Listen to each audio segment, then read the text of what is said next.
Or clean up your cereal bowl.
Hey, what's going on? How you doing?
Ooh.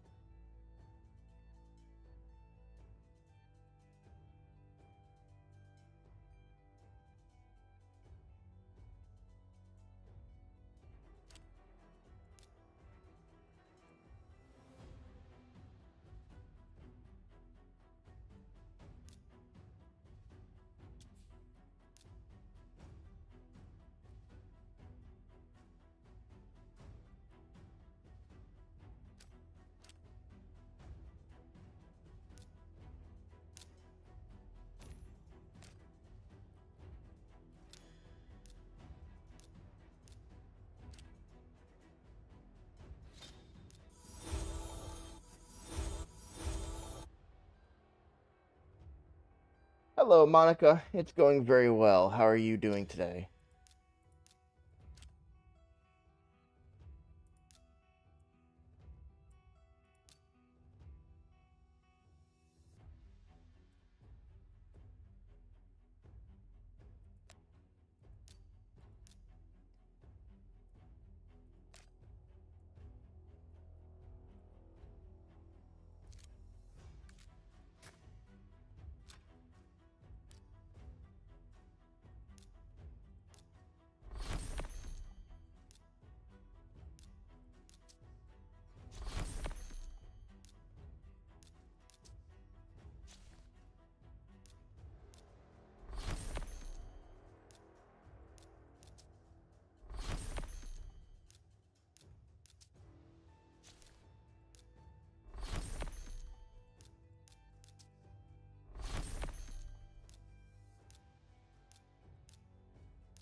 Yeah, I can show you Wixwell's build. I assume you mean on the free-to-play. Give me just a moment here. I'm on the main account. Let me just finish up these clan bosses.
Sorry about that, guys. My dog Teddy has a flare up. He's got allergies, so he's got a bit of a flare up right now, and we are gonna get him to the vet. So I have a vet appointment for him later on this afternoon. Don't worry, not gonna interfere with the stream at all. But that's what I had to make the phone call for, and then I called my wife to let her know that I made the appointment. So, all right, almost done with this. Then I'll show you the Wixwell build. I haven't forgotten. Yes. No.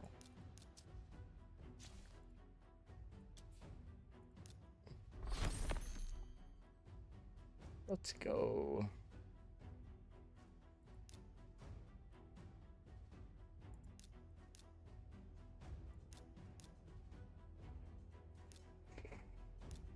I really don't see much of a scenario where I don't keep any of these, but like, see, this is one I wouldn't keep, even though it's a 6-star banner.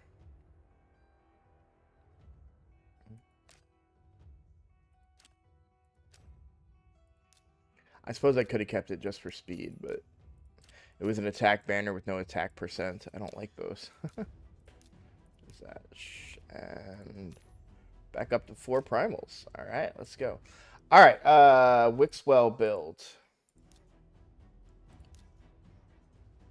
So this is the Wixwell build. Nothing special as far as gear sets. In fact, I only have matching accuracy sets.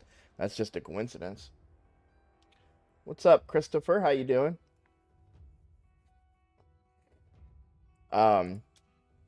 Defense on the gloves, defense on the chest, speed on the boots, and then we're looking for high defense and speed, speed and defense. Speed, obviously you can't get defense on a weapon, so no defense there, but speed, accuracy, a little bit of HP. And then defense on the ring with the defense substat roll, defense on the amulet,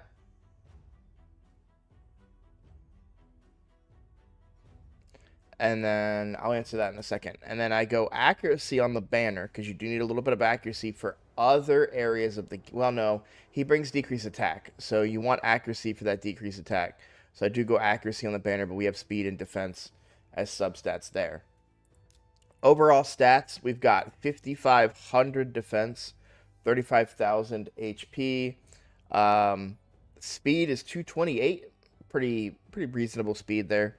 Accuracy is only 231, but that's more than enough for the difficulty of Clan Boss that we're doing. So that is his build. Congratulations on the last day of schooling.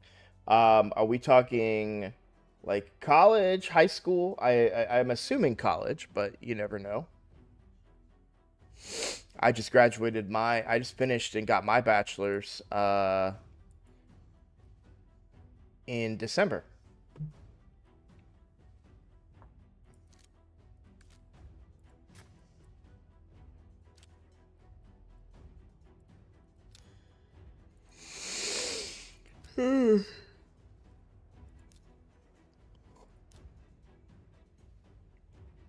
It'll be a little bit till I could do that.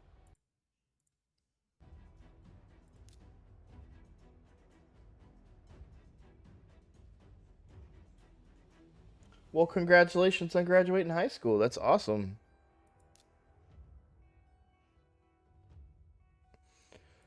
Alright. So I need to do Ice Golem 20 times.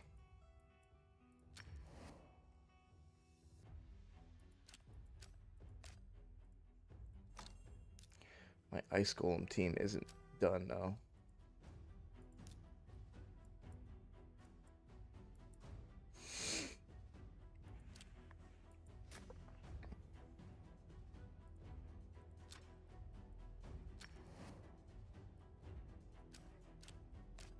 Do we still have a tournament for this? No, it finished. But there is Dungeon Divers. I might as well get that mission done. I think I can farm stage 6 consistently.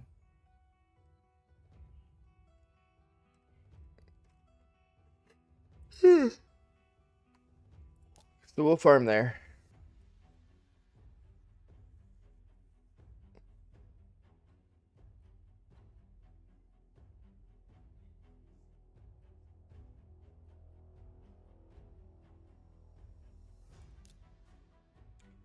Let's do that.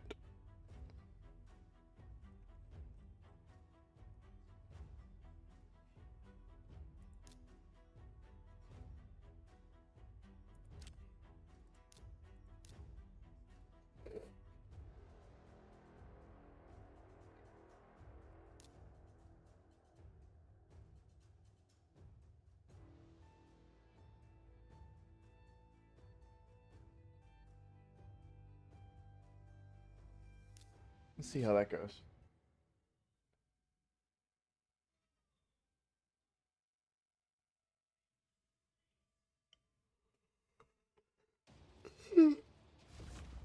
Sorry for all the yawning, and thank you for the good luck.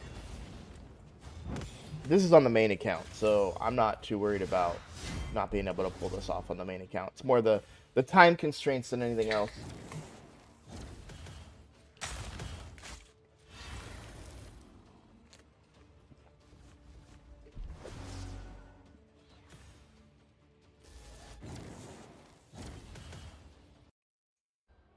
On the free-to-play, I've got a ways to go.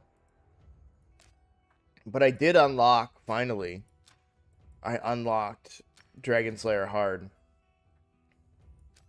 I can do it. That's a really slow time.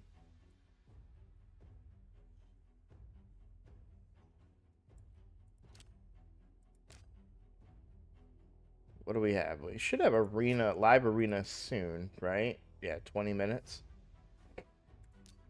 Well, let's fool around in arena on the free-to-play.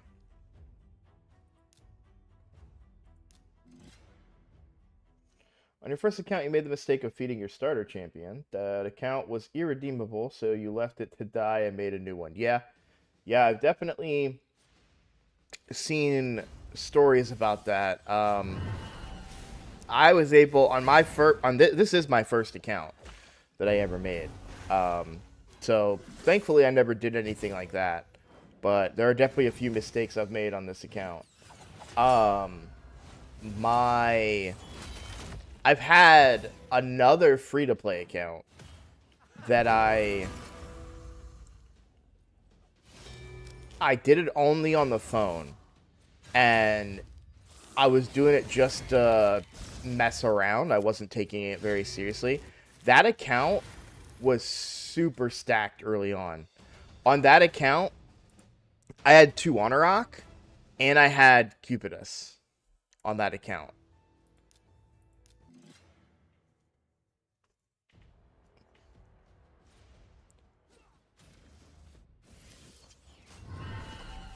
Hey Matthew, how's it going? Hey Roadblock, you ever used Drexstar on your main account? I've got no AoE HP burner, so thinking if he's worth taking to 60 and using. I've not been as lucky as you're free to play with Geos. Well, Geo's not even an AoE HP burner, so keep that in mind. And okay, Drexstar, I've not used him on the main account other than Faction Wars. I do believe that he is 6 stars.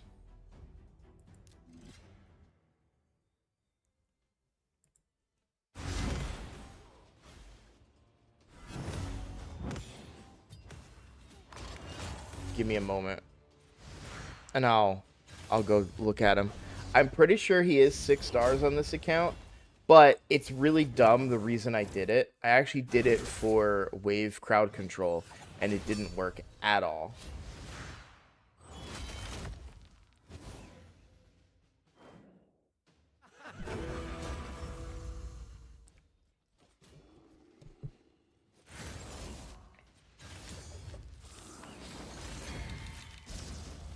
Man, I only need Seeker on my main. He's the only champion I need for my Demitha Unkillable Deem to do it traditionally. So did you not go for Wixwell? Alright. This is the free-to-play. Let's go back to the main. The main's taking a little bit here.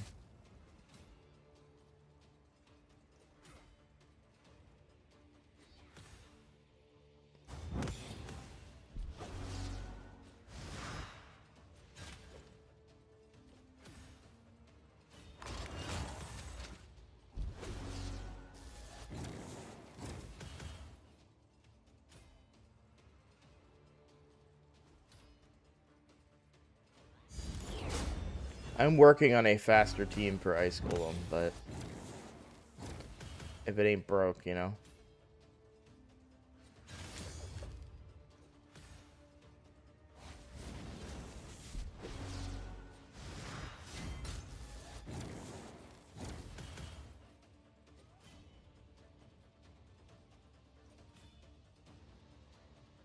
No, you skipped him due to your insanely poor resource management, and because you don't like doing fusions. I don't have good gear.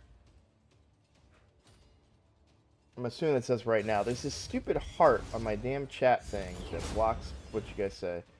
Despite being able to rock Dragon 25. So just because you can do Dragon 25 doesn't mean you'll get better gear per se. And honestly, stage 20 is still where you want to be farming, even if you unlock stage 25. You want to think of it as a numbers game, right? You're talking over a longer course of time. So if you do stage 25, you're getting like 1 or 2 fewer pieces over like a, you know, a longer period.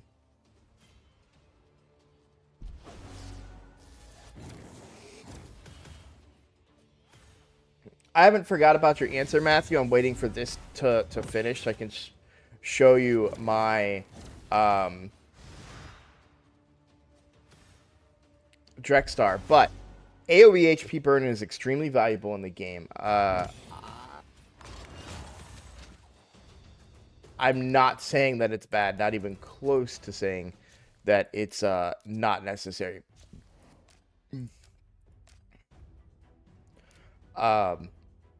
I have several AoE HP burners built. We've got Artak. I do have Drexstar built. Mordecai is +3. Skrank is a really good AoE HP burner. But I built Drexstar to use his provoke. So at the time that I built him, I was struggling in Doom Tower waves, and I had this brilliant strategy to, and when I say brilliant, I'm making fun of myself, to use Drexstar my roster was not nearly as big as it is now. So I was going to use Drexstar, Syl, Archmage Helmet, I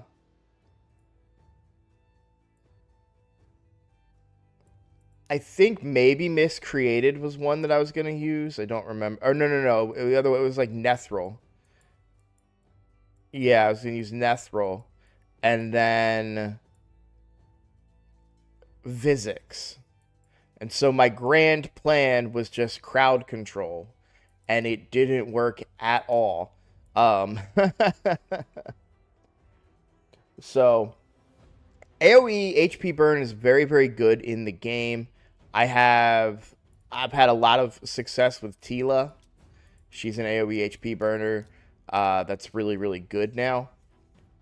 Also Mordecai and obviously Artak, right? I'm not saying it's useless. The problem is that Drexstar's not really an enemy AoE HP burner. If you look at his kit,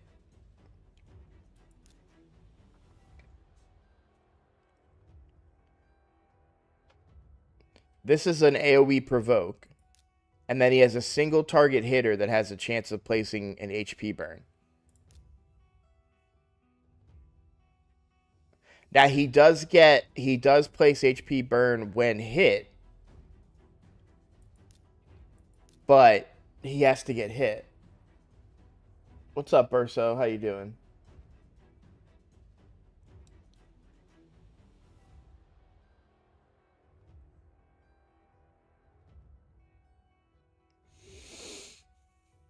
So that's the thing that I don't like about him, is that he's not really an HP burner. not in the way that you would want him to be. You know, he has to get hit. And that just takes that slows things down. You know, if you were to take Artak, for instance, who places his burns, activates his burns.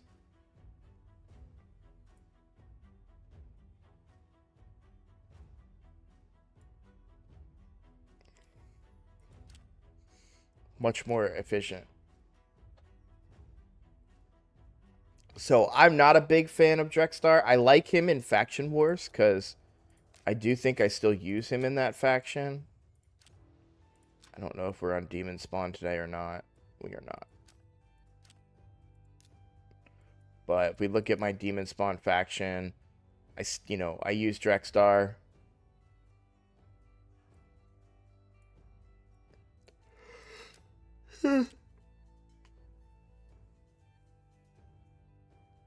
Yeah, Sulfurion is amazing. Sulfurion is like probably one of the best burners in the game, I'd say. Because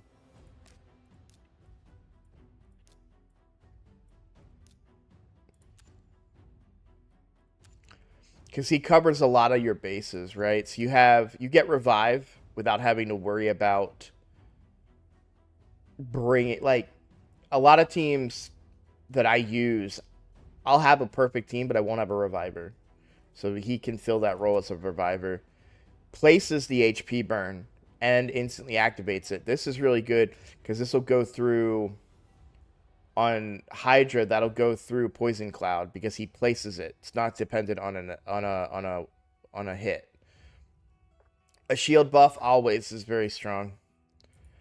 A turn meter of allies when attacking someone under HP burn. I mean, and 10% is no joke. Plus, you have turn meter for each HP burn placed. Healing from your HP burns. Yeah.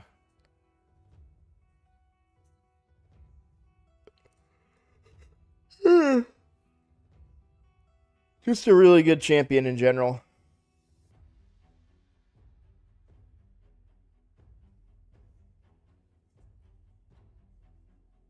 Oh, I would say Sulfurion is way better than Artak, if I'm being honest.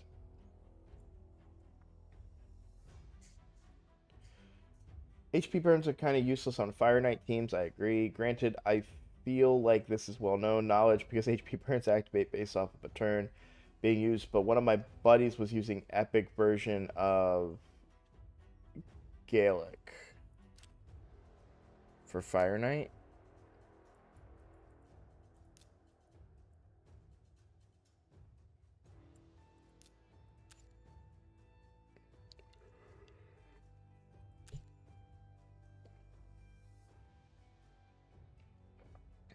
You do get turn meter reduction here.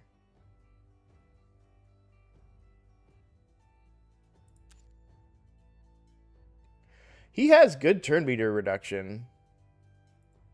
I wouldn't say he's the most ideal.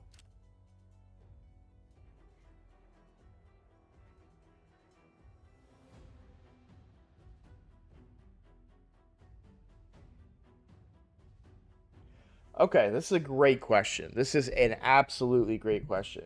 So, Matthew says, okay, thanks for the advice. Maybe a better question then would be how to decide the next 60 when you feel like you're at a good point in the game.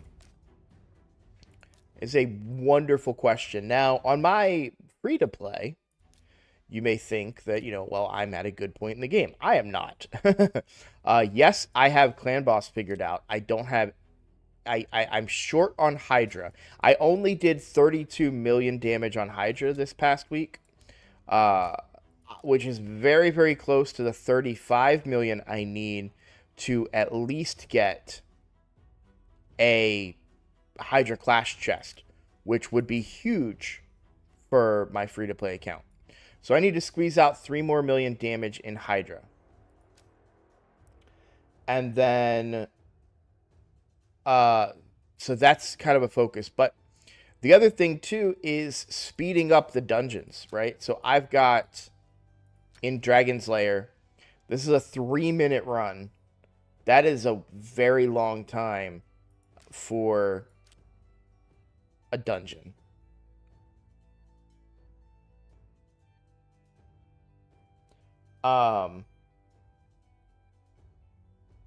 So if I was to analyze who I'm gonna 6-star next, we've got a lot of different options. So this would speed up dungeons because Cold Heart has an enemy max HP attack.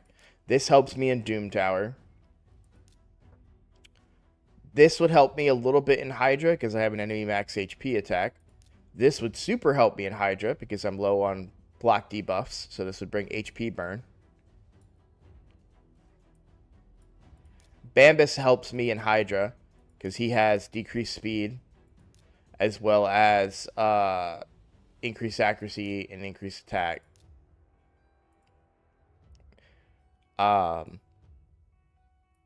Mithrala helps me for Hydra because she brings Hex and shield, cleanse and shields. Mithrala would probably be my answer. But then I also have Inquisitor Shamil who would mitigate the fear problem. I don't think it's as big of an issue though. I think I can work around it.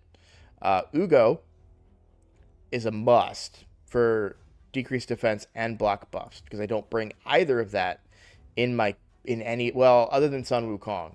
So one team has block buffs from Sun Wukong. This would be my second block buffs. I prefer block buffs in Hydra over HP burn. And that's because if the Poison Cloud does get placed before you attack, then if your HP burner is predicated on a hit, like this one, then you won't land any of those HP burns. Where something like Mordecai is really good because Mordecai places his HP burns regardless of Poison Cloud being up. So Mordecai is good in that sense. But yeah, so all of those champions are viable options. Razelvarg, of course, for getting more speed.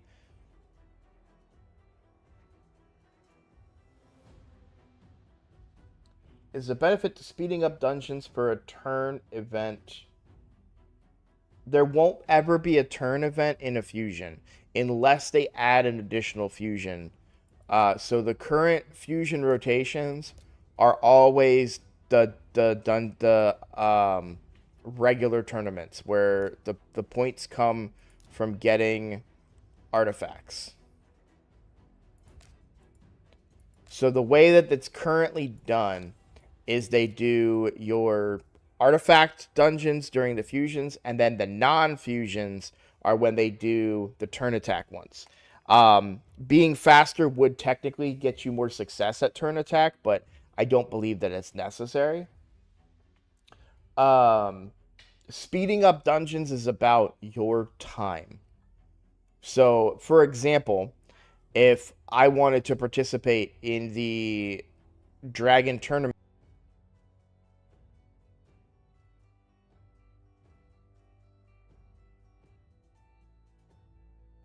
okay, are we back? Am I back?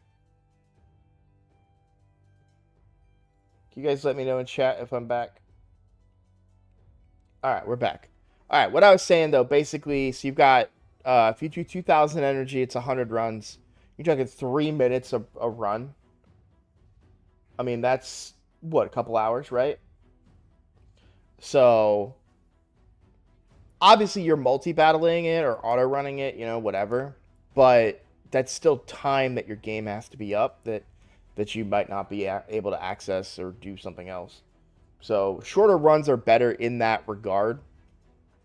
Some dungeons just aren't farmable at those rates. And like I'm not saying that you have to do this, by the way, because you can see like I'm still looking at 2-minute runs, right, on my account. Spider's Den, I've got a 32-second run. I'm a big fan of this one.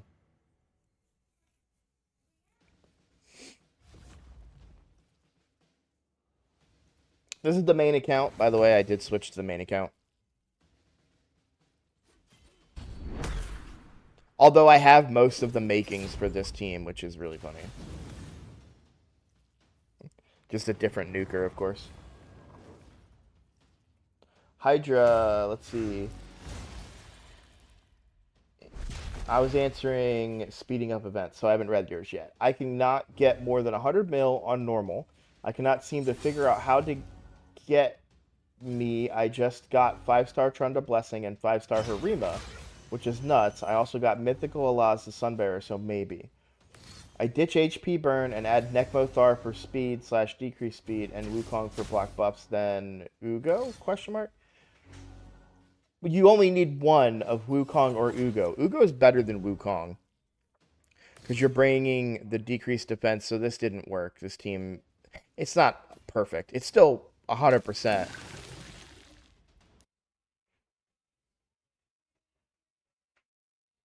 I'm not going to be able to relog in. Hang on, this is going to be a problem. Because I'm using Raid Shadow Legends Helper, so I have to restart both games. Because it attempts to relog in, but Plarium Play for that account is closed, because that's what RSL Helper does.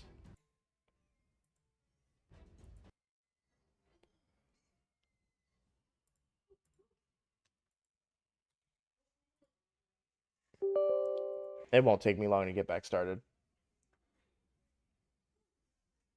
Okay, so 100 million on normal. Let me show you my normal team. So you got to think of it. You got to think of it in 3 teams as well, because I wouldn't put Trunda and Harima necessarily on the same team. I don't use Harima in my Hydra, to be fair. Not saying that you can't. I just don't. She is good because she does have a provoke and she hits hard and all the things that you want. There's nothing wrong with her in Hydra. I know that I have clan members that use her in Hydra. She is good for Hydra. I just have her built specifically for Arena. I use her specifically for Arena. But let me get all my stuff back up because the crash ruined everything. Yeah, if you have Emic and Trunda, you can use exactly the team that I'm using. I assume you also have Lydia.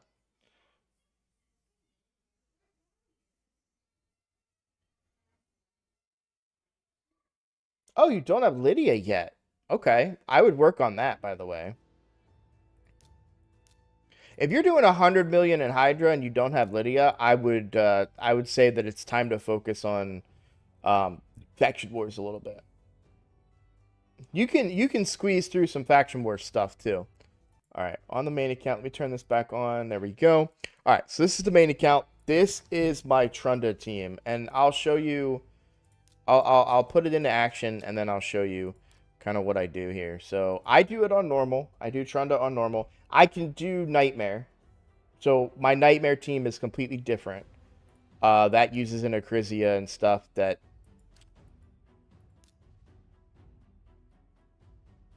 That's fine. I'm not going to save this. So Trunda, I always put her in the lead. And then I bring... Did I bring Tila for this team, or was it a different team? Well, let me go through and bring everybody for the team, and then I'll decide. I do bring my other archer for this team. Lydia.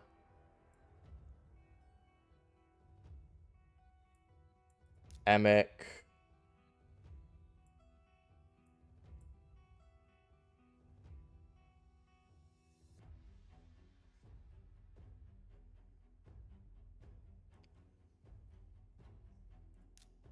Lady Mikage.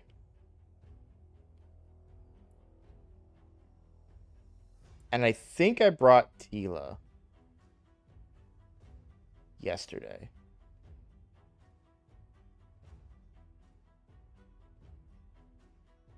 I did. Okay. All right. So this is my team.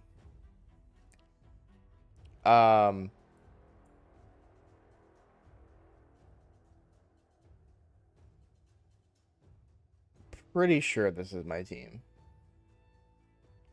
It's the most frustrating thing about Hydra. It's like, show me who I used yesterday, please.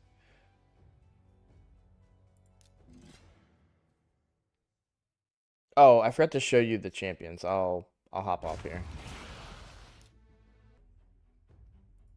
So Trunda is stacked. I'm not gonna lie. Like, my Trunda is built So 7,000 attack, 303 crit damage.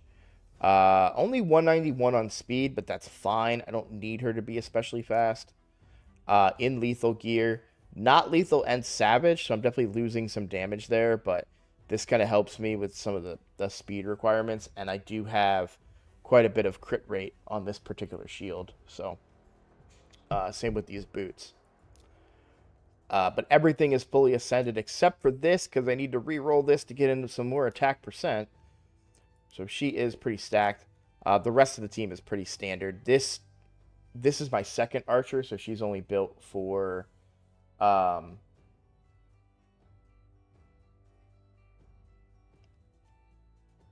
she's only built for accuracy. AoE decreased defense. Yes, Ugo does that. That's why I love Ugo. I wouldn't worry about accuracy for Trunda.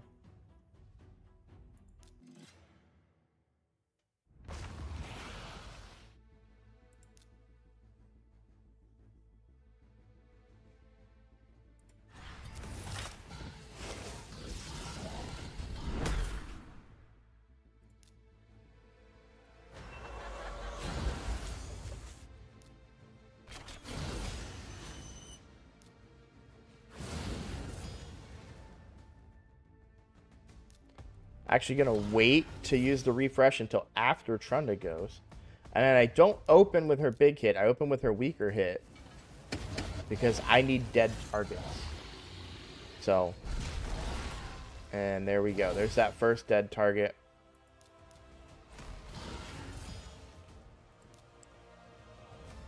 I killed that first, by the way, because it gets rid of Poison Cloud, so I don't have to worry about it. Now, that was her weak hit, of course. The only downside now is that I don't have... Let me refresh, actually. Because I don't have Lydia's debuff on this guy. So this isn't going to hit as hard because Lydia hasn't debuffed it. But it still hits pretty hard. But yeah, you want to make sure that you're using Cloak of Ages on a decapitated head. Like, that's the key for this team, right? Now, why is Lydia so great for it? Because Lydia brings decreased defense and weaken on one ability. So, really valuable. She also brings a little bit of block buffing. Her poison sensitivity doesn't matter, really. But, and then Emic I'm using to try and refresh these cooldowns. Now, normally I wait to use my Emic to refresh Cloak of Ages only. But I also want to refresh... the decreased defense and weaken. So these are all heads should revive before Trunda gets another turn. They don't really have turn meter stuff in the team. So we'll get another chance to use this. That doesn't do as much. It does hit hard, as you saw. Harder than my Acrizia hits in Nightmare, but doesn't really do as much.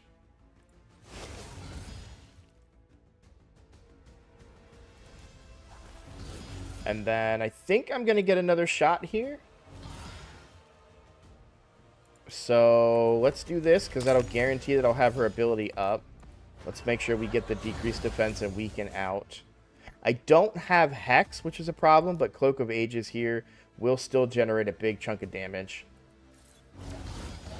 So almost killing these two heads. And then I can go ahead and just probably finish this head off. Not quite. But I do have my Provoke up, so that would keep it under control. And then throw out the HP burn. It dies. And then I just keep on going.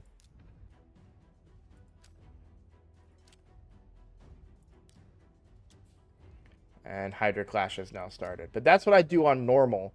Now, so let me read some comments, get caught up here. Not sure how long I played for, but my roster isn't mega huge. But apparently I'm lucky as I did pull 2 mythicals and 3 shards of the week. LOL. Shame. Second was terrible. Calamitous. Well, so yeah, one thing I'll say about mythicals is that they don't want them to be terrible. They will buff them. Case in point, Sigfrind. This guy got a massive buff because he was terrible. So don't fret. They will probably pull. They'll probably bring Calamitous back up in terms of power level. I am alive now.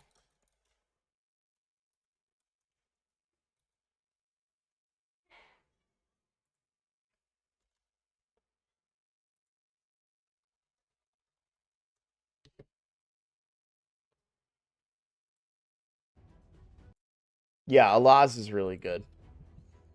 I don't know a lot of the mythicals off the top of my head because I don't have them, but all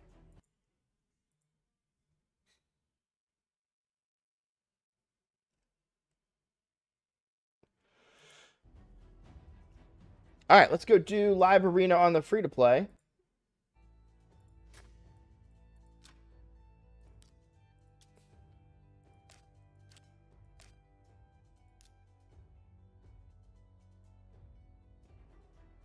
I don't even know what my.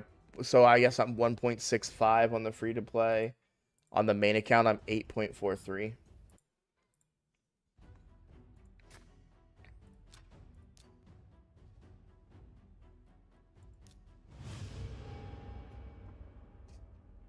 Huh. That's not crazy player power. That's the problem when you consider the people have been playing this game for 5 years and spending 10 grand a year on it.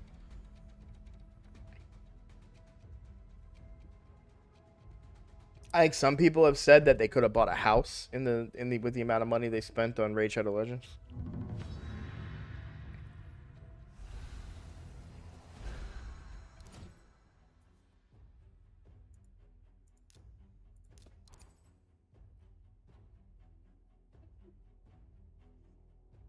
I mean, if they have disposable income, it's up to them what they want to do with it. I don't necessarily agree that I want to use my disposable income on pixels, but teach their own. I'm not gonna disrespect somebody's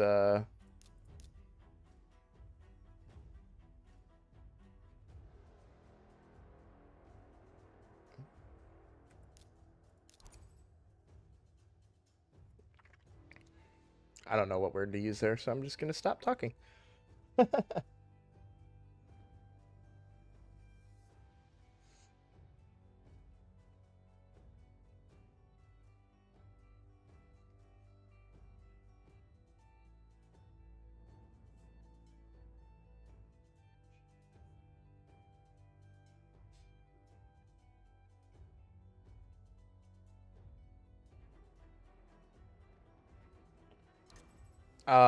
I yeah, Armand's is amazing.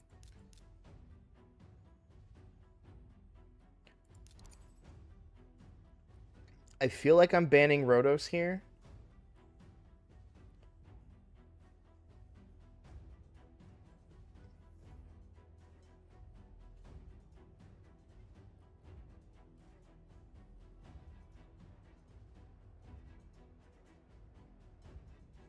The one thing I love about Armand's is that I'm really picking their ban, right? Like you have to ban Armand's. And so that means I can put whatever four-man team that I want on the board.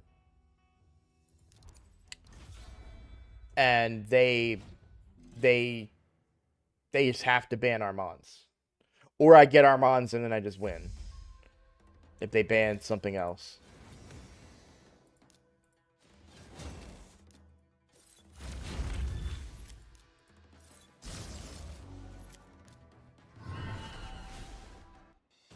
But yeah, there's...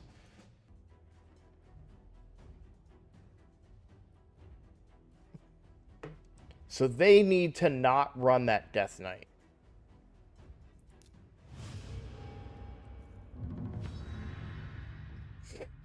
They need to not run that Death Knight, and they need to put a different nuker in their roster of their five selections, because that's too easy of a ban.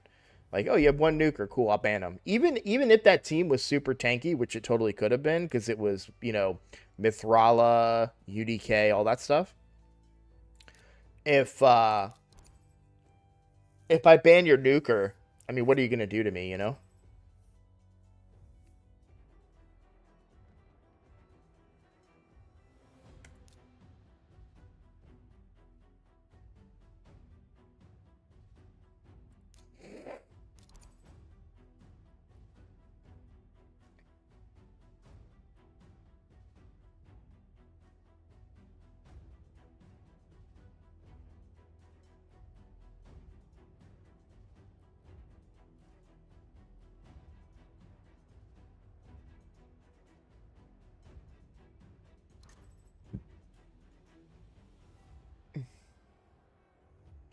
So I think for this one, I actually ban their Arbiter and try to win the speed battle, I think. Because obviously they're going to ban my Armands.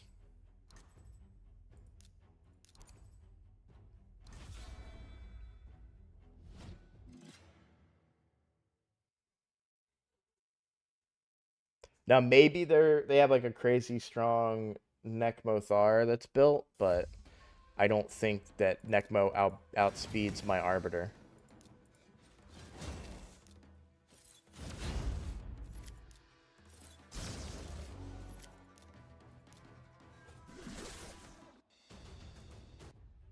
So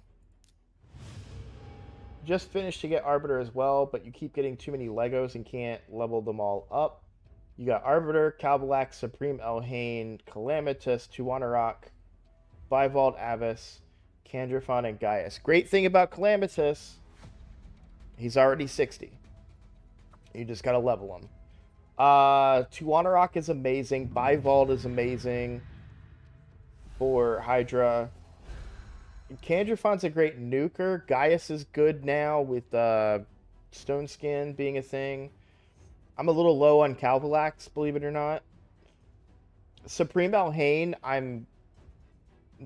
I built her, not a fan. Arbiter, you don't need the book. That's what I love about Arbiter. My Arbiter on this account has 0 books into her. I think that's totally fine.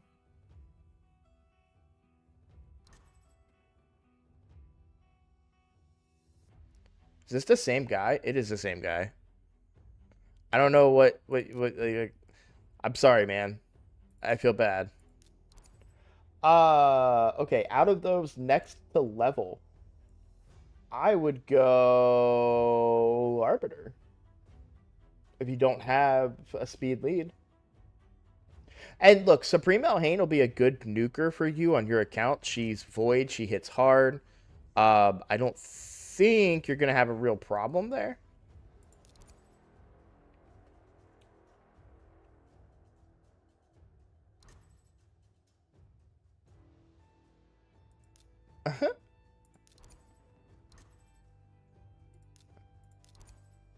The result will still be the same, friend.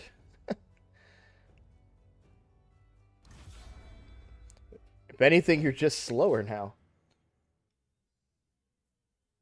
Obviously, level up Calamitous too, because all you need to do is level him. You don't need to put anything else into him.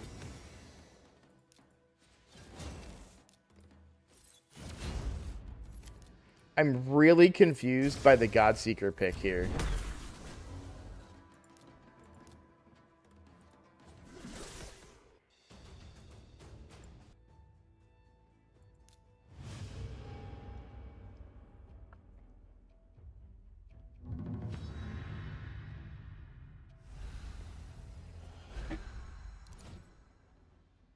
Okay, yeah, you don't really need... And if you're doing good in Arena, then yeah, by all means, you don't really need that help, right? So, I can agree with that assessment. Then it depends on what you need more. I'd say Tuanarok then, if you're not going Arbiter. Tuanarok is amazing.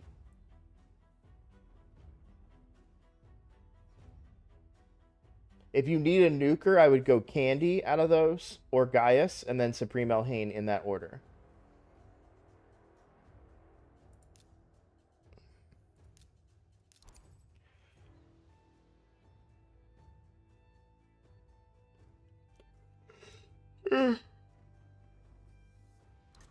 Calvalax is good, but I think of things in hard dungeons now, not regular dungeons as much, and I I don't think poisons are good anymore.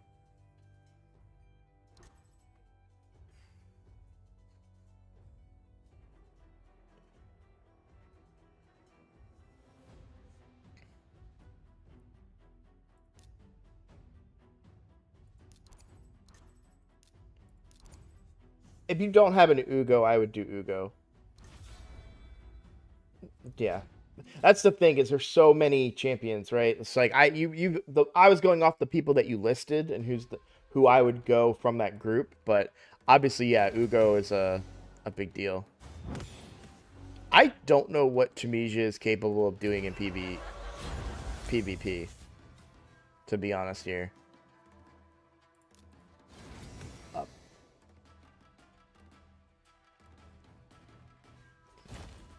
Okay. Don't sleep on Tunisia. Got it.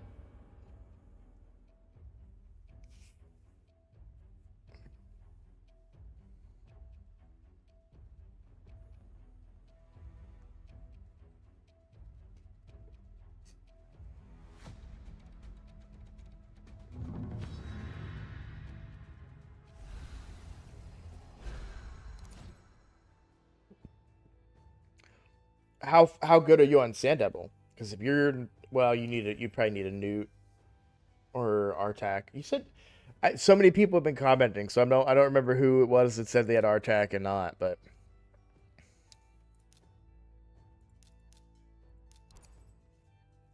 is this the same guy?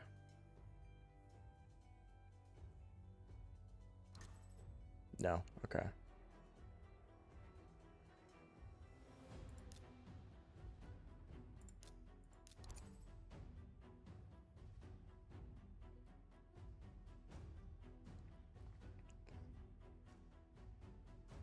Artak and Godseeker can put in a lot of work in Sand Devil, especially now. I mean, I have to ban Terrace, right?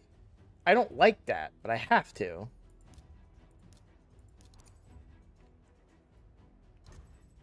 I am scared of that ninja, though. Although he did have a PvE blessing on his Terrace, so maybe he doesn't know what he's doing.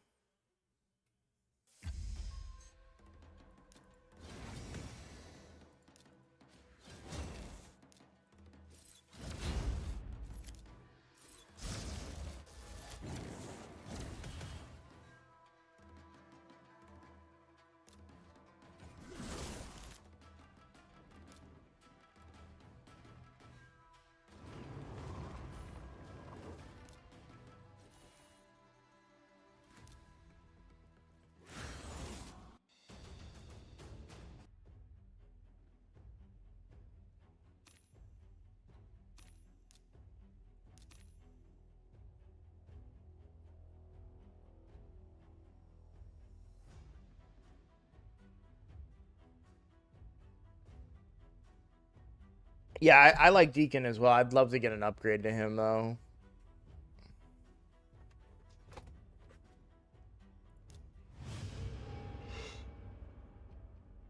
I mean, I need to build him better. I need to build him better. Congrats on the +4 Deacon.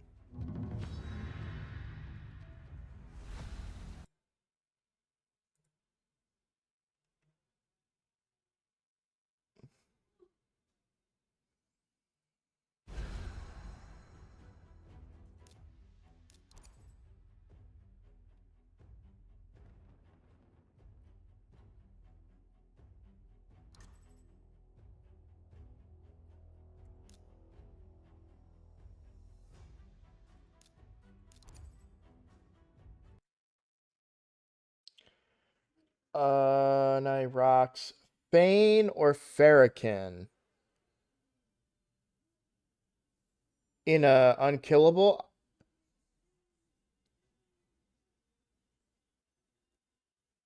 That's hard to say. I would go Fane, and I'm going to explain why. I don't know if Farrakhan does a more damage overall, but here's the thing. Farrakhan is good everywhere. Fane is good in clan boss, probably in other bosses as well, but um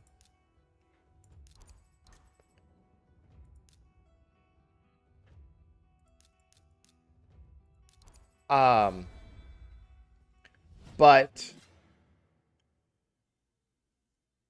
if you're the problem that I have, my Farrakhan is my damage dealer on my clan boss team, my unkillable team on my main account. The thing of it is that I'm just gonna die here.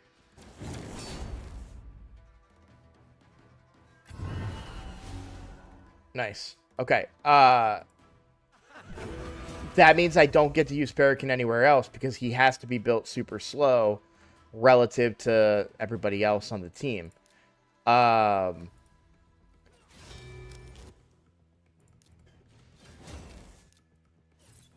Give me 1 second. And see, that's how you build a Sun Wukong, friend. You can't revive him. Yeah, that's what I thought. So what I'm saying is Fane can be slow, be your nuker in an unkillable team for clan boss, and be fine. You leave him over there, her over there, you don't touch her. Farrakhan, you may want elsewhere. Like, there's common Bommel teams with, like, a Nishak, where you bring all ally attackers and Nishak's A1 just goes off, and then you can kill Bommel that way, right? It's a really fast team, stuff like that. So you may want to use Farrakhan somewhere else in the game. I don't get to use him somewhere else in the game on my main account because he's set to a very specific speed that's very slow, not viable for other high-end content. So Farrakhan might be more damage, but you would be taking a very good champion and locking them up in clan boss, basically.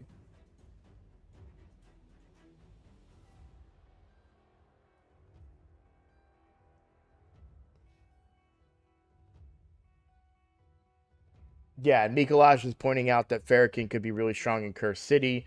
You may want to build him for Curse City. Whereas when you use a champion like that only in Clan Boss, they're like I ran into this problem on my main account. How long do I have? We still got time for live arena, right? It's like what, another hour? Yeah. Oh, we got plenty of time. Okay. So for the longest time, my Clan Boss team had Mishinaki as my damage dealer. So it was this same team, right? This same unkillable team, but instead of Farrakhan, I had Mishinaki here. And it did a ton of damage. Really, really strong. Mishinaki's great. He's got extra counterattacks in there with his passive HP burn on the A1. He's defensive based. He hits hard. All those great things, right? Brought my decreased defense. The problem was he's an amazing champion, and I locked his ass up in Clan Boss, and I was like, I can't do that. He's running at a ridiculously slow speed. So let me show you my Farrakhan speed.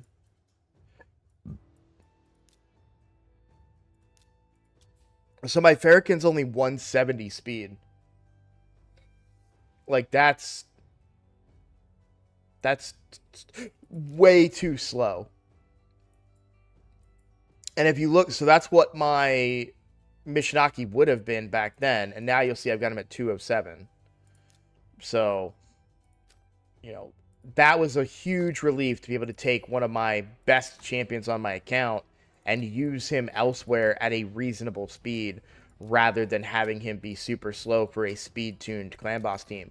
Which, again, is why I absolutely love the Wixwell team, because it's not a speed-tuned team. You could build your damage dealer as long as, you know, you build everyone else around them. But I mean, the speed on my Wixwell is 220 something on my free to play, which is probably as fast as I can get if I'm not sacrificing everything for just speed like on an Arbiter.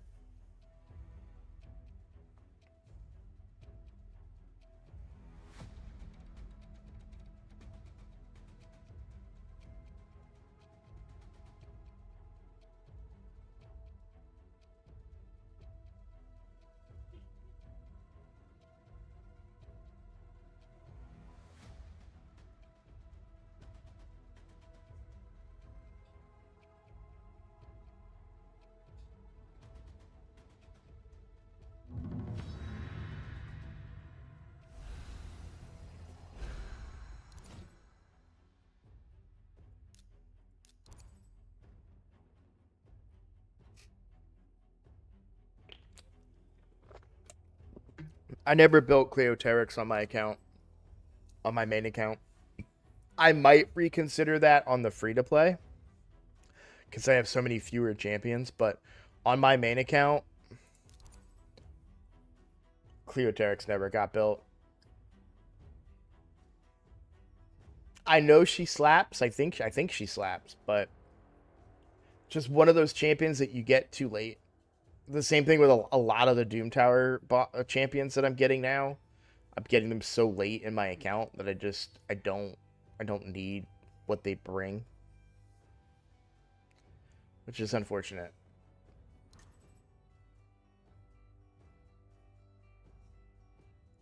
I'm telling you guys right now, I lose this fight.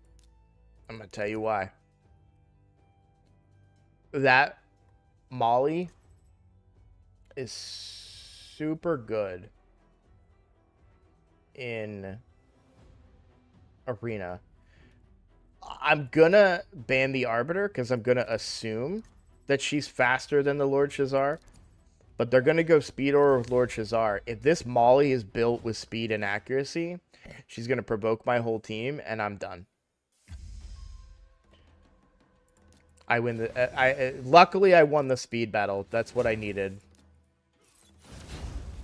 That's why why did I pick Rathalos? What was I doing? That's not my usual go-to pick there. I accidentally picked him instead of Yakarl. It worked. That was scary.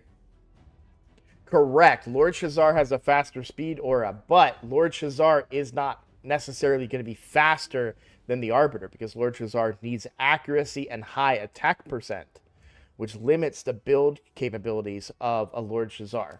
So let's talk about this for a little bit because this is really great input, right? My Arbiter is all speed gear. I don't need accuracy. I just want speed, as much speed as possible. 305 speed on my Arbiter. A Lord Shazar needs accuracy for bombs, I think. He might have can't be resisted or something crazy, but accuracy for bombs and attack percent and attack stuff for those bombs to do enough damage to be worthwhile. Shazar also doesn't give speed to his team. Arbiter does. So that's why you ban Arbiter there, because Shazar gives a bigger speed aura, cool, but doesn't give direct turn meter to the team like Arbiter does. So by banning the Arbiter, that increases my chances of winning the speed battle, because that's all that is. That fight is a speed battle. Whoever goes first wins. So the only way that I can win that is to go first. And banning Shazar doesn't prevent me or doesn't increase my chances of going first. But banning Arbiter does. So even if their Shazar is super fast and he places all those bombs and the rest of the team is slow, I'm okay. But that's why I was scared about that Molly. If that Molly had speed and accuracy, if that Molly was 300 speed or what am I, like 301 or 302? If that Molly was like 310 speed, they win that fight. 100%.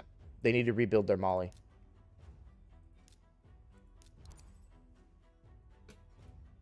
And it's not because I think Molly's super strong or anything, but she has that provoke. And and then she gives turn meter when she gets attacked. So you could run a super slow team, provoke with Molly. She gets beaten up with some A1s as long as they're single target, and be good to go.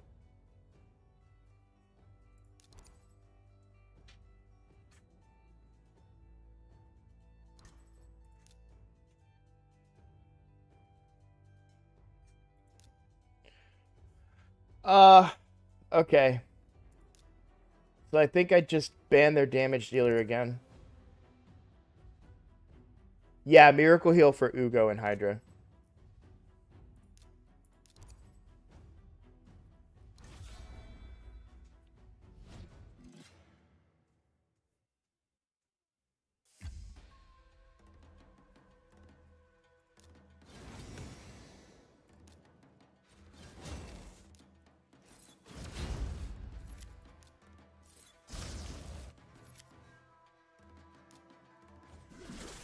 Yeah. This is what I'm talking about. This is a great example of it doesn't matter how, if you don't have a refined team, you will not win this game. I mean, they have 3 void legendaries on their team. Granted, I have 2. Like, you know, but they didn't even get a turn with that team, and doesn't matter the champions you have. If you don't build them right, you ain't doing nothing.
Bear with me, guys. I'm not looking at chat. I'm figuring out some stuff in my Discord.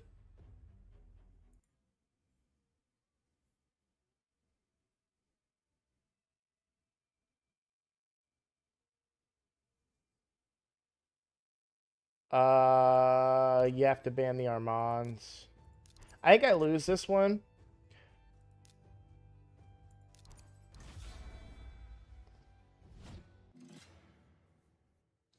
Because my Armands is too slow.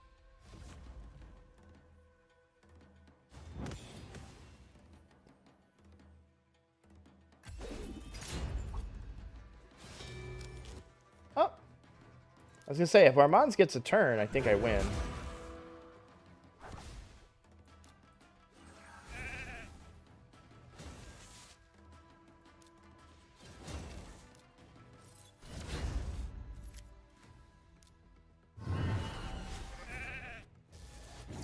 Nope, I lose.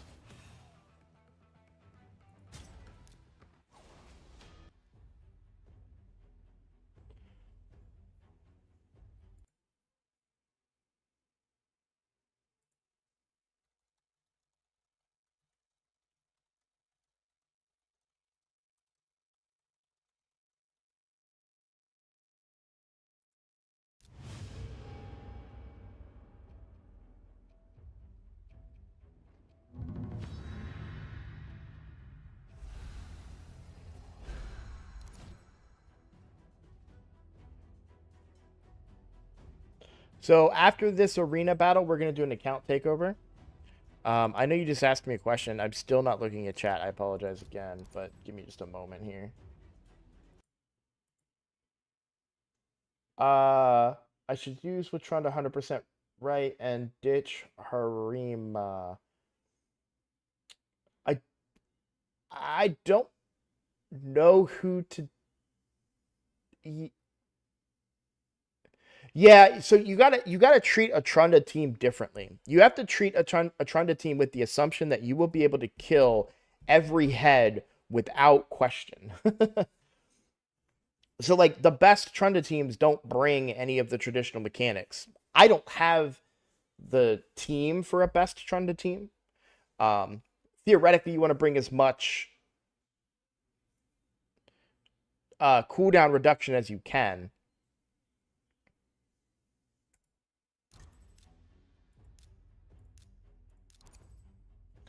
So you're basically just keeping Trunda's cooldown up as much as possible. Now, I only have Emic that can do that other than like Painkeepers and such, but I'm not interested in building a team like that.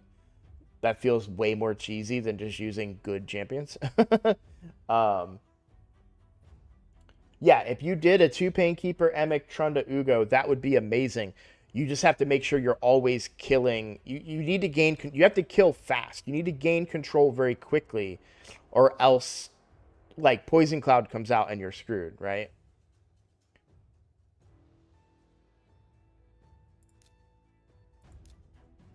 Uh, I guess I try to win the speed battle here. I think I still lose it to Lissandra. Yeah, I lose this.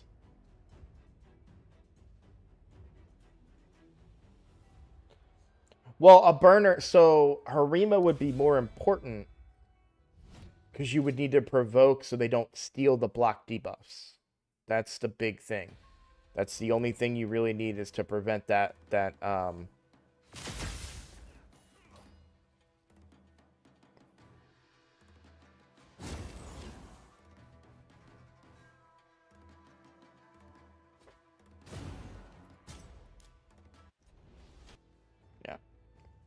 I knew I'd lose that one though. I've got to speed up my Armands by a lot.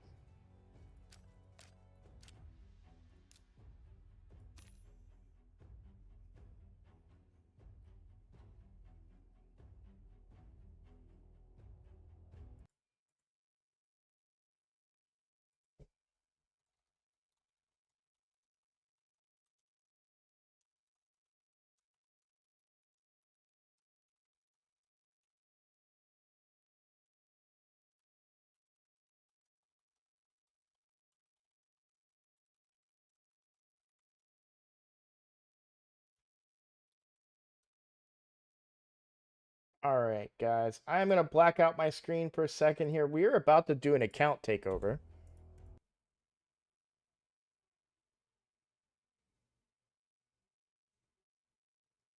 So, a quick reminder, Andrew. I got a little bit of time because they're not watching live. So let me pop this back up and go to the main account, and I'll show you again what I'm saying. Right. So on the normal, I do have a provoke on my team. And that provoke also brings Hex. You need Hex. Hex is another big part of the Trunda team. But if you watch what I do, I am going to try to focus down ahead.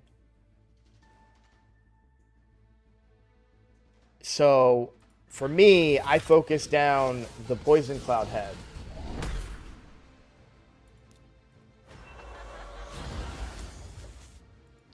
But I do, so this is where I need Provoke, because this head could go and take all these debuffs off, right?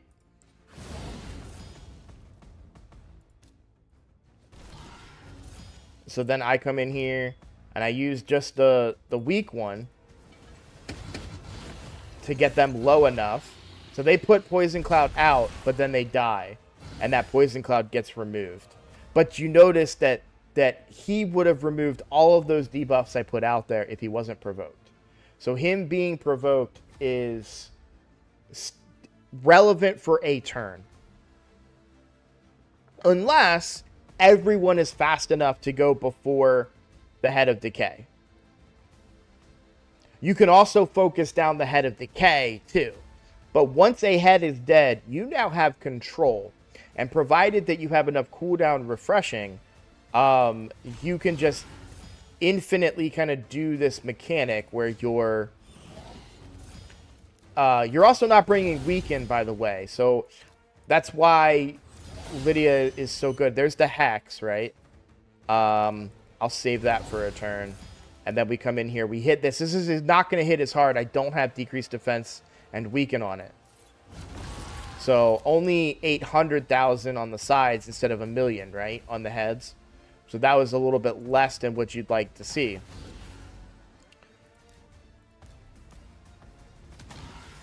But you just want to maintain control and always have a head decapitated. Because you want Trunda to hit a decapitated head, and then you want that damage to spread via her second hit, right? And then it amplifies even further with Hex. So you really want to have a Hex in there. If everyone's fast enough, you don't need the provoke.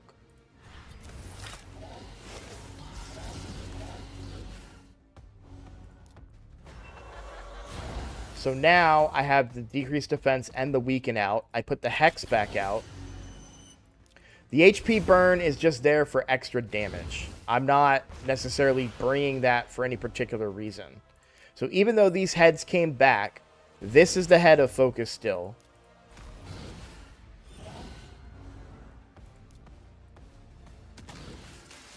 And see, I'm putting block buffs out. I've got 1 turn left. I don't know if I'll cycle back around to Trunda in that time.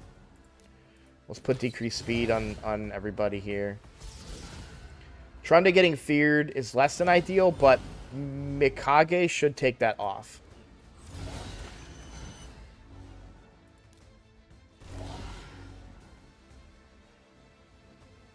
And she did. Yeah, she did. Okay. Which is one of the reasons why I like bringing Mikage. So now I have Cloak of Ages. I've got decreased defense and weaken. I've got Hex on 3 of the targets.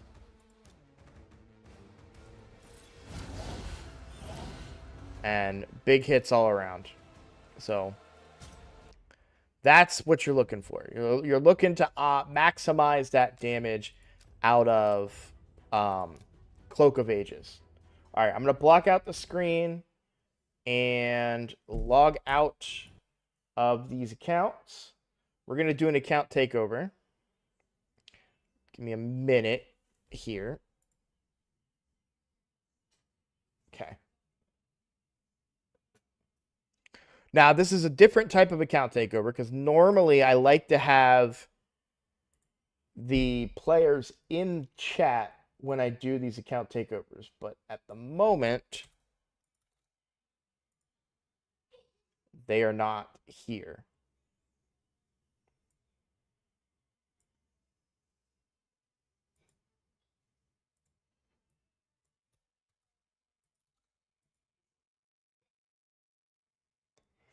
Okay.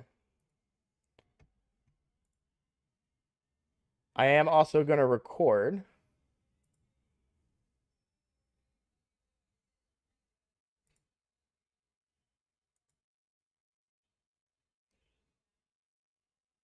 I don't know if I'm going to do an intro or not. I suppose I will. I can always edit it out if I don't want it.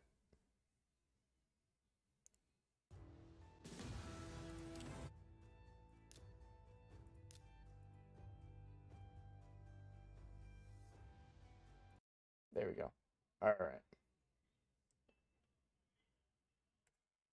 Hello, everybody. I'm Roadblock, and this is a Raid Shadow Legends video. We are actually doing an account takeover. So gonna take a look at the account. The person in question has requested that I take a look at their clan boss damage and see if I have any recommendations for them. And we're just gonna take a look at the account as a whole as well. So let's get right into it. A couple of areas that I like to start with are the list of champions. Let's see what we're working with. Well, we have Ninja. That's just great news right out the gate. They've got a Baron for PvP. Good. Nice. Not looking at the gear yet. We've got Rathalos, we've got UDK, Geomancer, Demitha, an unleveled Artak. Let's take a look. Let's just look by all legendaries here. So we go legendaries and include everything. So these are all the legendaries that we're working with. Definitely an older account. Got Alexander and Ninja. So definitely an older account here. Let's take a look at the gear now. I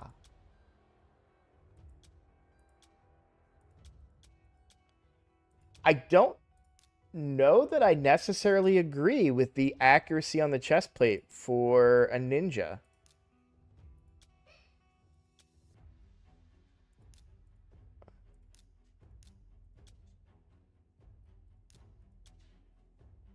Yeah, I don't know that I agree with that. I think you still go attack there. Whoa, you have accuracy on a chest plate and still only 131 accuracy?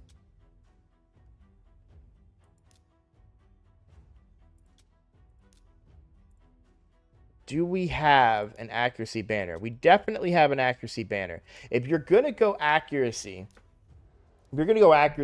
for a champion, you want that on the banner more than I would say you want that on the chest piece. I think you want attack percent on the chest piece here and then accuracy on the banner. So I would swap those.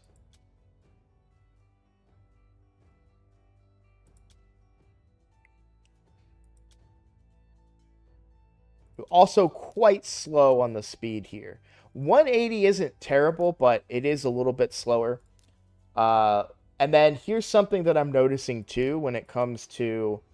So I can't log on to my accounts at the moment because I didn't open this in RSL Helper. But the crit damage is very low too. Also, not 100% crit rate because we're using the crit rate gloves. And here's what I think's happening. Now, I don't have this person in chat to kind of discuss and get their feedback. So I want to be clear, this is a one-sided conversation. I don't know the truth behind it. There could be a lot of reasons that a player makes the decisions that they make, right? So we're not judging here. We're simply trying to guide and advise. So, a couple of things about crit rate gloves on your damage dealers, right? You've got your nukers. We do have crit damage on the Rathalos. Now, see, I actually like this build on the Rathalos quite a bit because they went stats over sets. We have 200% crit damage and 104% crit rate. 3,800 attack is not that bad for a level 56 account. Not at all. I think that's totally fine. Stats over sets. I like this build. We do have some stuff that's not leveled, some stuff that's not ascended, but everything else is right when you look at the kit. You have the right chest piece. You have crit damage gloves. That's a luxury that you get when you go stats over sets because you can do crit damage gloves and make up the crit rate everywhere else. These same principles should be added to arguably better champions. Baron is a better AoE nuker than Rathalos because he's void and he hits like a friggin' truck. And Ninja is just one of the best damage dealers in the game. So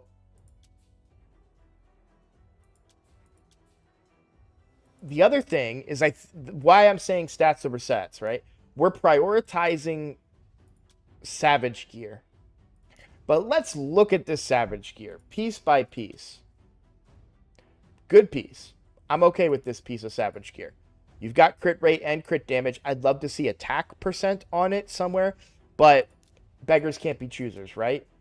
Bad piece. We've got speed and accuracy. Cool. No crit rate, no crit damage. For me, I'm looking for crit rate and crit damage on a Savage piece. For my nuker. Would I keep a piece of Savage that has speed and accuracy? Absolutely. Not putting it on a nuker, though. That's a piece that I would put on a debuffer if it rolls right. Here again, we have crit damage, but No crit rate. We have no attack percent. We have a little bit of accuracy. And then again, we're doing crit rate gauntlets. I would go for crit damage gauntlets if possible.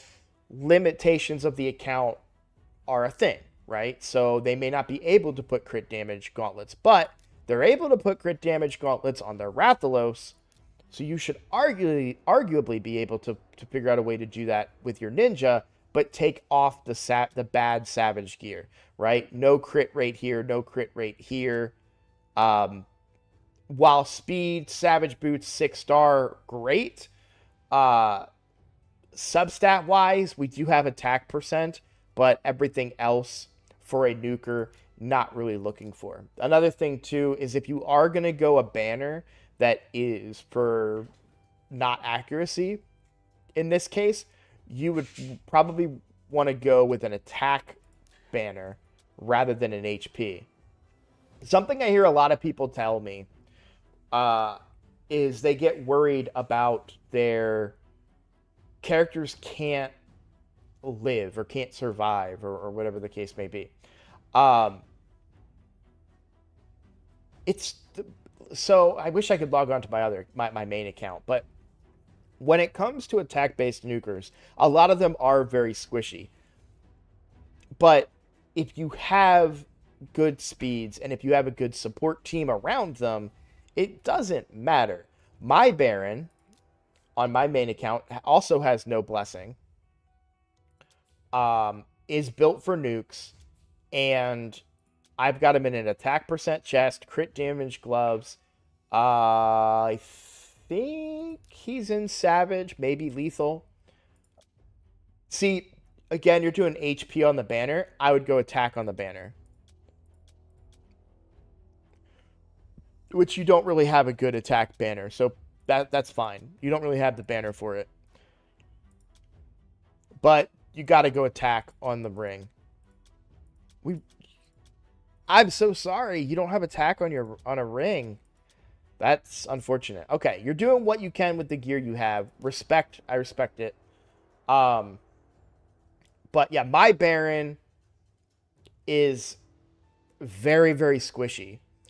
But he's in my speed team, so theoretically he doesn't get hit. And obviously that's an Arbiter team, so if he does die, Arbiter revives him, gives him turn meter, and we go again. And then I have Armands in that team to gain control to prevent the enemy team from taking turns. So there are it's okay for your nuker to be squishy, provided that you have the right support around them. Like, there's a common team that has Cardiel in Stone Skin. Not Cardiel, sorry. Cardinal in Stone Skin. So your team dies, and then she just revives them with 100 turn meter, and then you take all your turns and go. Now, obviously, you don't have Cardinal, or at least I don't see her at the moment, but those are, there are teams you can do and things you can do to get around the squishiness of an attack-based nuker. But putting HP... I'm not saying... In this case, they didn't have a better banner or accessories. That's fine. But trying to prioritize survivability in areas over damage is not what you're looking to do in your main gear pieces. Because they shouldn't be taking hits in the first place. If they are, you've already lost that fight. You're not going to... A little bit of extra HP on a Baron isn't going to get you to win that PvP battle. And it's the same thing with a Ninja. A little bit of extra HP isn't going to matter if you don't have the support around the champion. Let's take a look, see.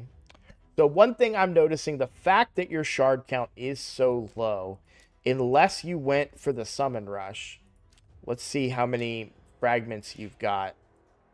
You do have 50. Okay, so you might be going for Incarnate. So I'm not going to judge you too much there, but save your resources. Don't waste them. I can't speak too much towards what you're doing. But make sure you're saving your... I'll do this for you. There you go. Make sure you're saving your resources for more viable opportunities to use them. Okay, let's see what else. So we've got a Rosh card. Interesting.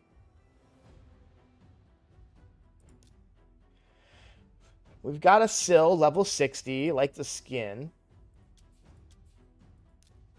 Definitely missing some accessories here. That would be good for her. A little slow on the speed, but not bad. Pretty decent defense. Yeah, okay. I do like your builds. I like that I'm seeing percent-based stuff on the gear.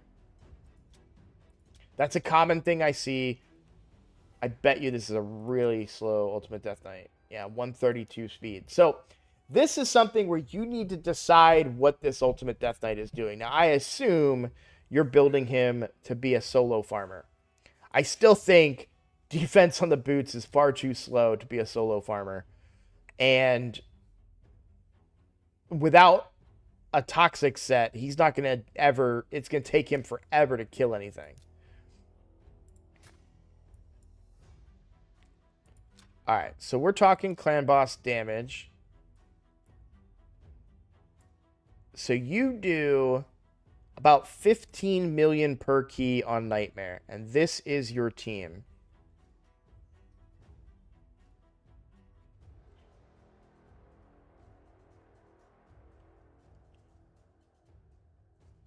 One moment. Let's see.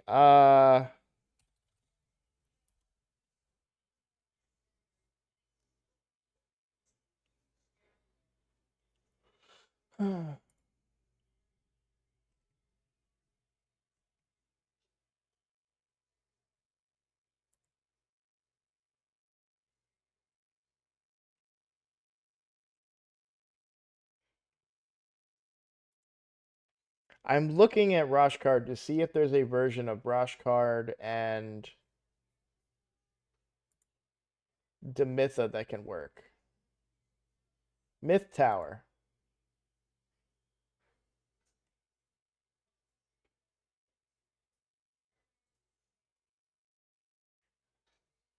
Okay.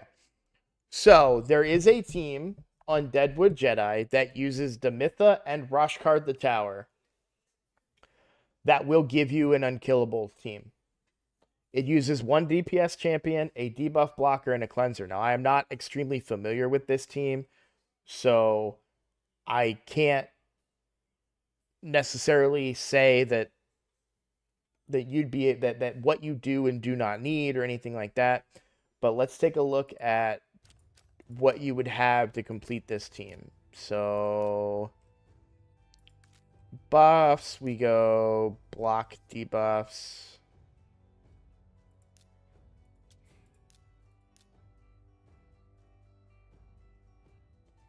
That one wouldn't work per se. Sky Touch, here we go.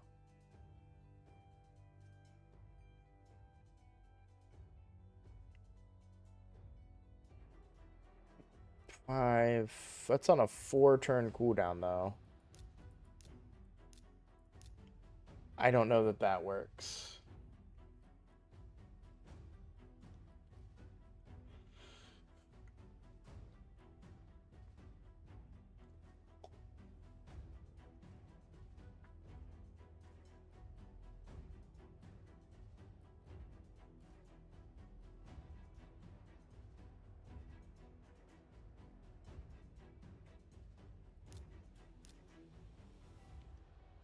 Also a 4-turn on Sepulcher.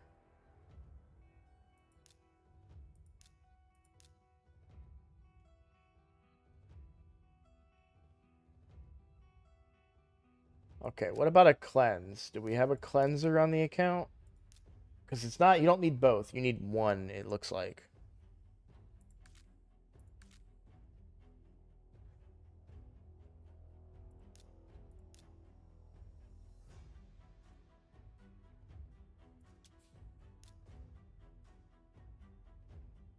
Eris could probably work, I feel like. But she would make the team a little more complicated because of the increased speed. I'm very surprised there isn't a version of this that is just designed with Eris in mind, but Was this also a cleanse? It was, but it's still on a 4-turn. You're really looking for a 3-turn cooldown.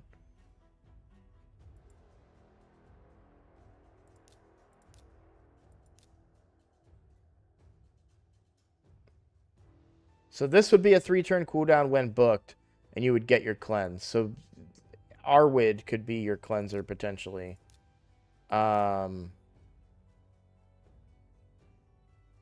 Again, 4-turn cooldown. You're looking for a 3-turn cooldown for these buff removals.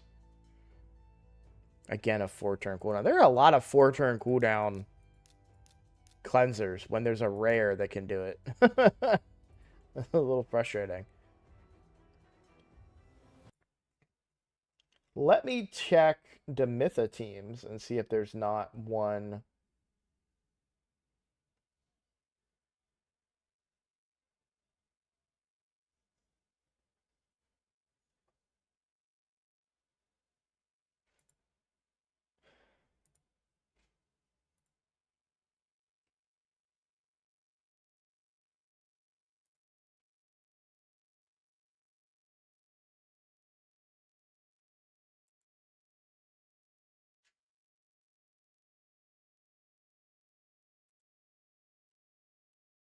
Yeah, so there's just a Myth Tower team. So you could potentially build an unkillable team, is kind of what I'm saying here.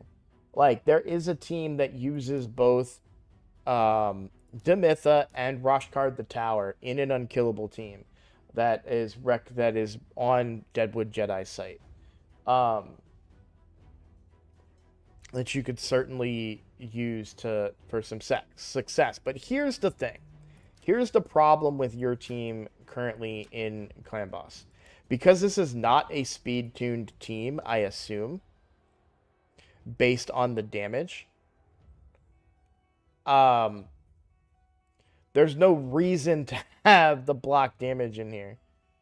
If that makes some sense, right?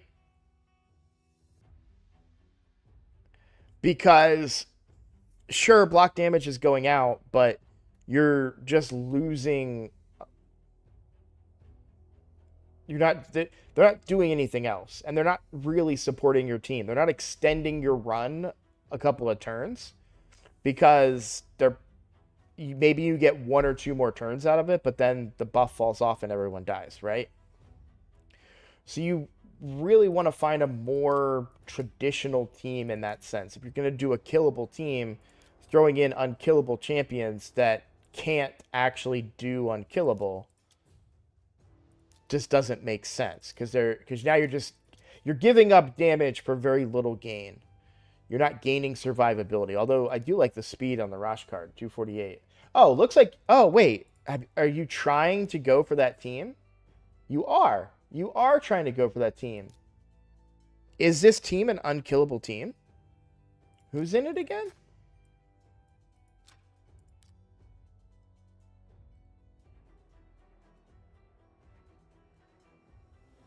Yeah, see, is it going 50 turns and you're just not doing any damage?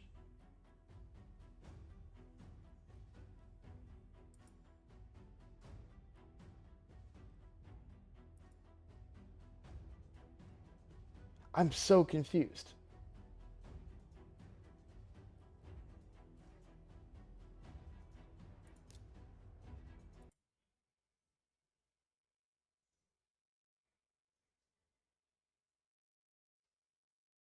No, Burso, they don't have Seeker. Or at least I didn't see one.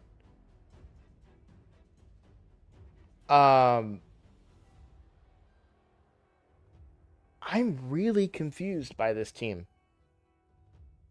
Maybe that's why the ninja is so slow. Now things are starting to make sense. This is why I prefer to do it. No, so it's still 186, so too fast. Okay. It's very clear that you are already familiar with the concept because your speeds are right on point. 248 for Roshkard, 174 for Demitha. The problem is the stun. You don't have a way to mitigate the stun because you need to have and the slow too is probably a problem as well.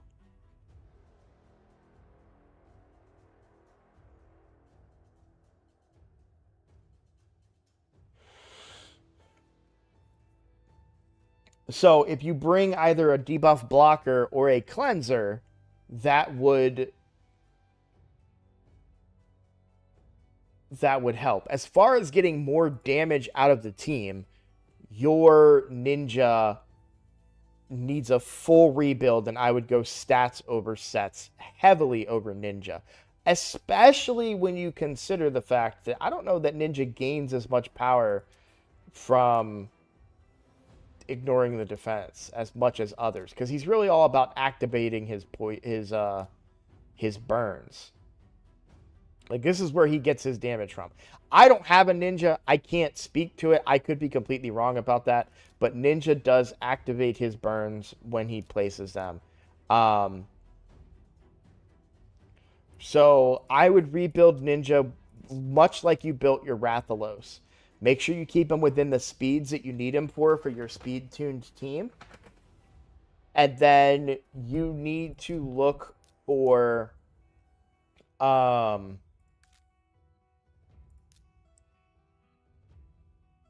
block damage or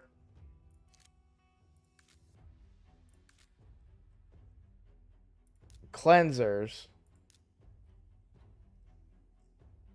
Yeah, Reliquary Tender would work. So Reliquary Tender is a 3-turn cleanser. So you could build a Reliquary Tender to 186 speed, and she gives you that cleanse that you need. With very easy books.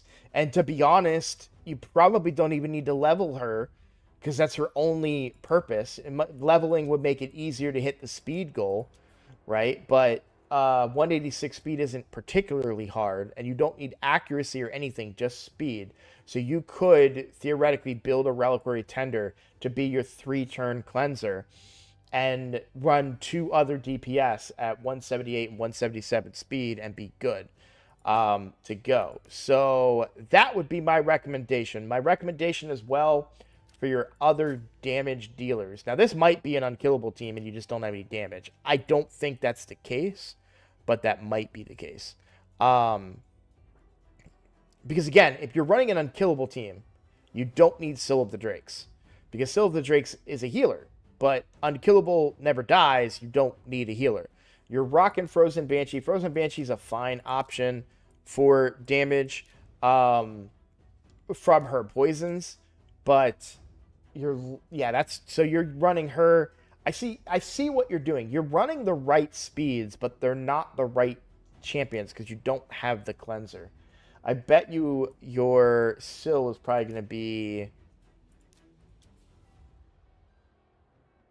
Yeah, and your Syl isn't the right speed either. So you've got the right ideas, but the main thing that you need to kind of do, and I would use Geomancer, by the way, as one of your... Well, I don't know. The speeds are a little low, so I don't know that I really want Geomancer in there. Like, I'd rather keep your Geomancer fast. But you could use Feign as one of the damage dealers. You could probably... Because you're getting that decreased defense and weaken. So I actually think that's better. What I would go... And this is exactly it. I've got your team here for you. So you've got the right speed on Demythic. You've got the right speed on Roshguard. I would go 178 speed on Feign. 177 speed on Ninja with a better build. Where you're able to do... You're getting the right accuracy and you're doing crit damage gloves, right? So you're thinking... Obviously, Rathalos, you don't have to worry about accuracy, but Ninja you do. So you want crit damage gloves, and then probably like perception gear that has high attack percent, as well as crit rate and crit damage, right? And so you hit that 100% crit rate, and then you get as much crit damage as you can. Hopefully, somewhere in the range of this, in the 200, 250-ish kind of range, right? When you get one, crit damage on the neck. Obviously, you don't have one yet. And so I would put him at 177 speed. And then you build a Reliquary Tender at 186 speed. And you should have a team that is good to go. An unkillable team that will go 50 turns Ninja will do damage with his HP burns. Fane will do damage with her poisons and her decreased defense and weaken, which will that's important because that's going to increase the damage that everybody else does, including your ninja. What are some other ways to squeeze out more damage? You clearly need very high speed items to make your rush card work. You have Demitha in Toxic. You're doing all the right things. You really, really are. You're doing all of the right things. She's at the speed she needs and has Toxic gear. Rashkard has the speed that he needs. Really, you just need that cleanser. The stun is probably what's getting you. You don't need Syl of the Drakes in the team. Fane brings decreased defense and weaken, like I said, and the poison damage. You could theoretically run Fane and Frozen Banshee, but I think Ninja does more damage combined with Fane than Frozen Banshee does with Fane. So I would go Ninja and Fane as my damage dealers in that team, and I think you'd be good. I think that should get you Ultra Nightmare. It's an unkillable team, a truly unkillable team. That should get you Ultra Nightmare. I truly believe that. I would love to see what the team is doing. I don't want to waste your gems just to do an extra key and see. But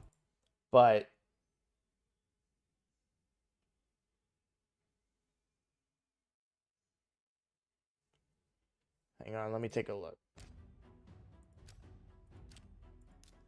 Somebody, because remember, I'm not familiar with Ninja.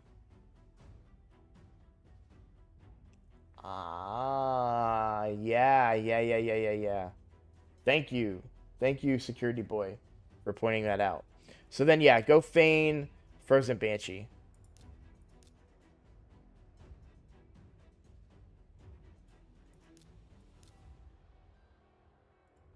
And obviously turn off the A2. But Fane and Frozen Banshee will get you your damage. It's all poisons. But then this decreased defense and weaken will increase the damage of your Rashkard, your Demitha, and your Reliquary Tender a little bit.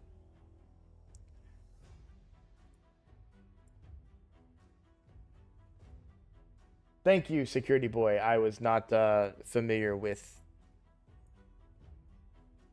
Ninja's kit at all.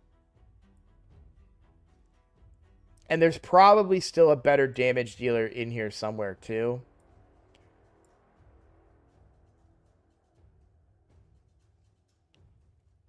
The other option that you have as far as damage dealing would be Geomancer and Rathalos.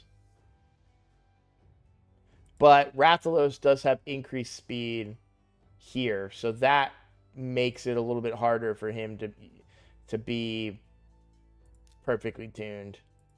So probably not Rathalos, unfortunately. That's the difficult part. But Fane and Geomancer, Fane and Frozen Banshee would work very, very well, I think, for your purposes. So that would be my recommendation. So that'll fix your damage issue because you're probably not going to 50 turns. I don't have a way of testing that, like I said, but that would be my guess is you're just not making it to 50 turns. Because 15 million is way too low. I get it if you're doing 50 turns on Ultra Nightmare and you're only getting like,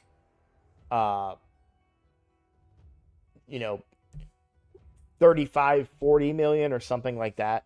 But on regular Nightmare, only getting 15 million in an unkillable team is very, very low. And that's also probably what's screwing up your unkillable team because you are currently using Ninja in it. And Ninja has turn meter on that A1. So if we look at Nightmare here and your unkillable team, Ninja's screwing that up. So, yeah. I think Fane and Frozen Banshee and then Eris, not Eris, Reliquary Tender instead of Syl I think you've got yourself an unkillable team. Now, it still may not be a 1-key team. It'll probably be a 1-key on Nightmare, because Nightmare is pretty easy. But I don't think it's a 1-key Ultra Nightmare team, which, do you guys have that unlocked? It doesn't look like you guys are doing it. So I don't know if it's unlocked or not. It must be, right? Because I can click on it. I don't know. It's been so long since Ultra Nightmare was locked on an account for me, and I apologize for that. That sounds very cocky. I don't mean it to be. But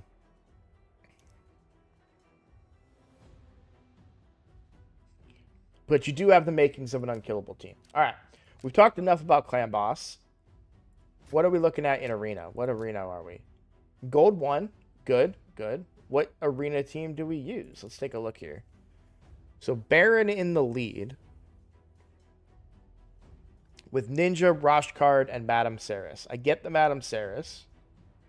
I suppose I understand the Roshkard. But I bet you are losing a lot of the speed battles. I'm willing to bet.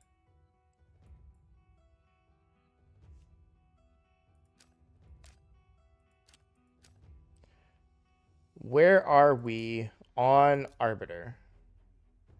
Very close. Very, very close on Arbiter.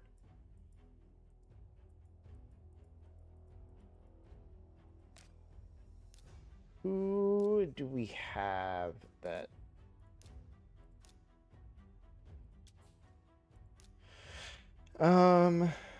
Okay. Who do we have that boosts turn meter?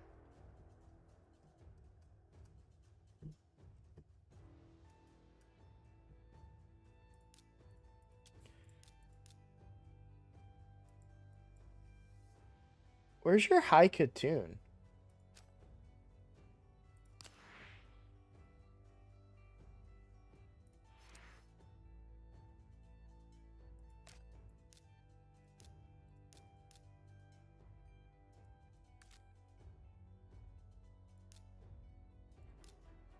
Okay.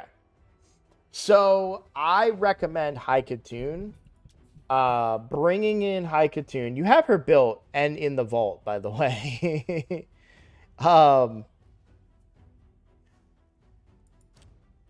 So for Arena, if you want to progress in Arena, I would recommend putting High Katoon in your lead. Yes, you get attack from Baron, but you get the speed from High Katoon. I don't use High Katoon much, so I don't have her kit memorized, so yeah, so you get the speed aura, 19%. Not much, but you get that. You fill the turn meter of everybody and give them the big version of increased speed when she's ascended. So she can act as your speed lead like Arbiter does for all your teams that you're facing off against. Baron, when built properly, you don't need another nuker.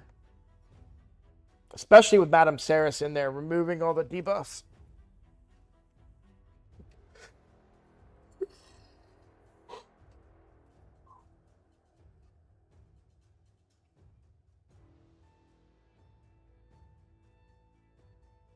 So if it were me, and again, this is just me, I would use High Katoon in the lead, put Madame Saris up here. So if you have another turn meter filler, I would probably put them in too. I can't think of anyone like right off the top of my head. But or I would do Ultimate Death Knight to protect the team a little bit. So High Katoon into Madame Saris into Baron. and then just have a really slow Ultimate Death Knight in Stone Skin or something. You may not have access to Stone Skin, but have like a slow Ultimate Death Knight that just keeps everybody else alive would be my recommendations. I'm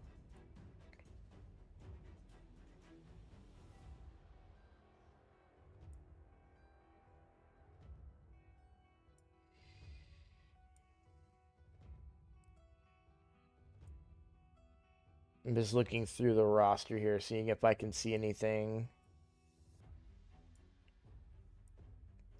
that would make sense.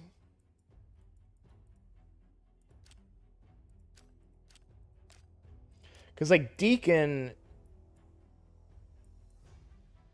is a big one for me. You know what we don't have?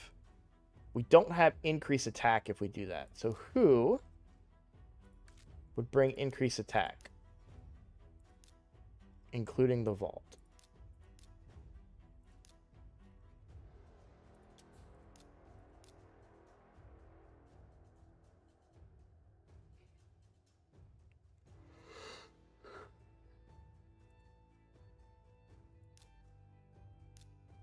So you could bring Hofaries.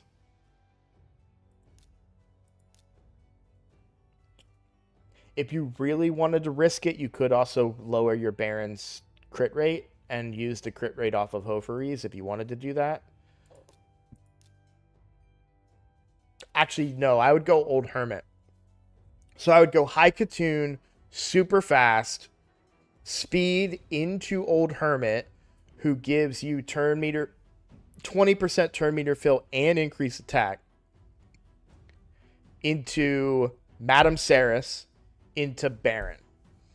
And we just have to build the Baron better. So that would give you a better thing. Now, if you didn't have that, then I would say go to campaign and farm Durham Forest, yeah, and get a Spirit Host, because Spirit Host gives increased attack.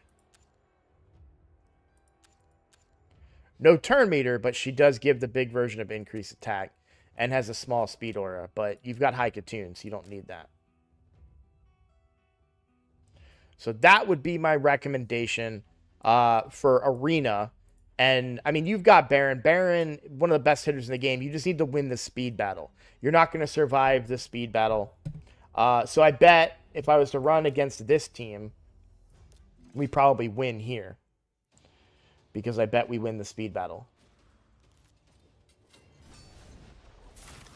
I see what you're doing. This isn't a bad idea to go block buffs and basically kind of a go second team. I just think it's unnecessary.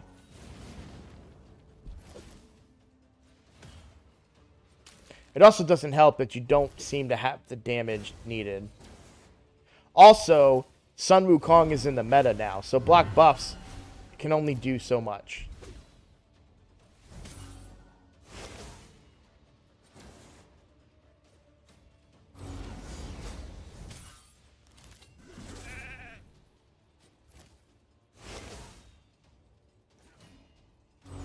Yeah, your Baron really needs a rebuild. So, if a fight is taking that long, that's not how Arena should be played. And that's a key thing to that. It's very, very easy to get sucked into this mindset, right? Where it's like, you know, oh, well, I won the battle. But it took you 20 minutes to win what should be a 2-second battle. You don't have, once you get Arbiter, this gets way easier to win that speed battle and all those things. But in the meantime, I would go High Katoon and Old Hermit Jorg to give you that increase, that turn meter fill, and the increased attack, so your Baron hits harder. But your Baron hits very, very weak. I'm sorry, that is a very, very weak Baron. Oh yeah, so not only do we not have a lot of crit damage, we also are very lacking on the attack. And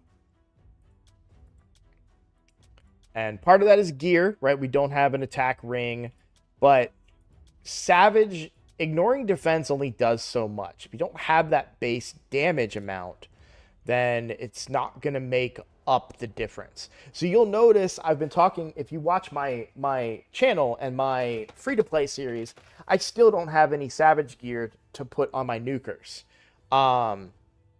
And a big part of that is because they don't get the rolls that I really need. If you look at how you built your Rathalos, crit damage, crit rate, attack percent. This is a great item for anybody on your account. Any attack-based nuker on your account. Again, crit rate, crit damage, attack percent. Crit rate, crit damage, speed, totally fine with that. But every single piece has crit rate and crit damage except for the boots, which only have crit rate. But look at the overall benefit. We've got 3,800 attack. What did we have on the Baron? 3,500. Okay. So 3,800 attack, 104% crit rate, but 200% crit damage versus the 171%. Now, yes, you're lucky enough with Rathalos to also have a crit damage neck. Still no attack-based rings, which is unfortunate. Or apparently an attack-based banner. So you are lacking in some of those. What are we looking at for dungeons? What team do you run with?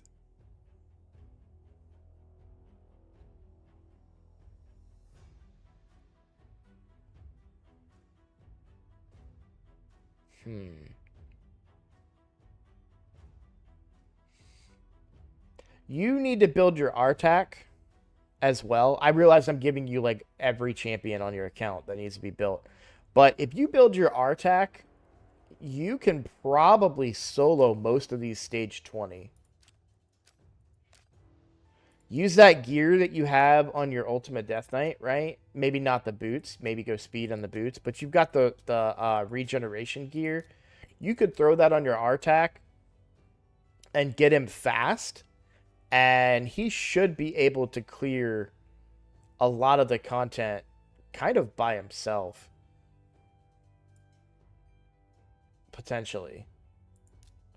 I would definitely focus on getting that Artak leveled up because he's just so good.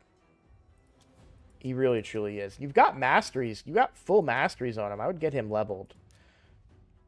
Because you get the HP burn. You get the activation. The extension. You know, Artak is just really, really strong when it comes to your dungeons. He's also going to bring you the HP burn for Spider. So what you could do is HP burn the team, put your Ultimate Death Knight in there to soak up all the little spiderlings, and then get damage on the boss. Because you do kind of lack a true support champion. Rashkard is good, but I don't think he's doing necessarily what you need him to do in this regard. You probably are really struggling against Fire Knight, I would guess. That's one area that you're going to have struggles on because you don't really have a multi-hitter. Does Fane have a multi-hitter on the A1? A 2x hitter and a 3x hitter. Yeah, so you've got the right ideas. Yeah, that's where you're using Rhonda. That makes sense to get those multi-hits in. How's Dragon? Dragon on stage 20 is great. That is good. Also at a good speed, too. 2 minutes and 10 seconds.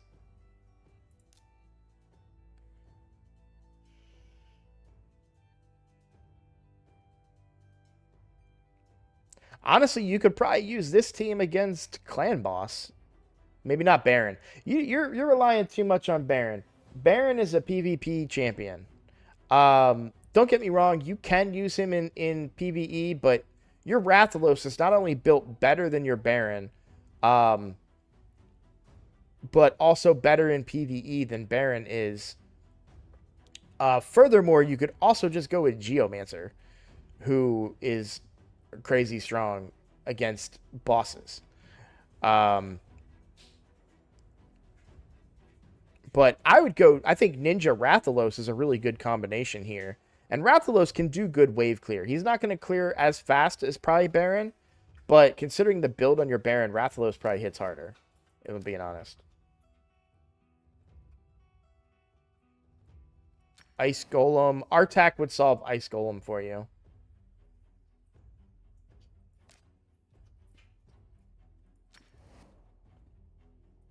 I don't think you had a Godseeker, so, but these got nerfed, so you should be able to progress there pretty reasonably well. Do you do Iron Twins? You do. Nice. Okay. So you're. Let's summarize, because there's really not much else I have to look at. What about Faction Wars? Are we ignoring Faction Wars? A little bit. Ignoring it a little bit. Yeah.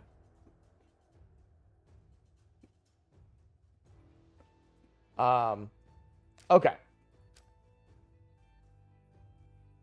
Let's summarize. You are doing the right things in most cases. The biggest recommendation I can give to you is stats over sets. This is great. This is beautiful. And it's not ideal. You don't necessarily want this, but you got to work within the boundaries. It's the same thing about why you have an HP band or HP ring on an attack-based champion, because you don't have an attack percent ring or an attack-based ring, right? Well, you don't have the gear to make Savage work. Like you do, you can put 4 pieces on a champion. That's great, but you're sacrificing everything else to make it happen. I also wouldn't put any books in your Baron. Don't book your Baron anymore. There's no cause. There's no reason. Baron, all his damage is right here from this A1. And by the way, like you're prioritizing Savage, this A1 already ignores 50% of defense. And if you're able to bring in a decreased defense, which you are with Madame Ceres, so he's 156, she's 161, yeah. So you're bringing Madame Ceres, she's decreasing their defense.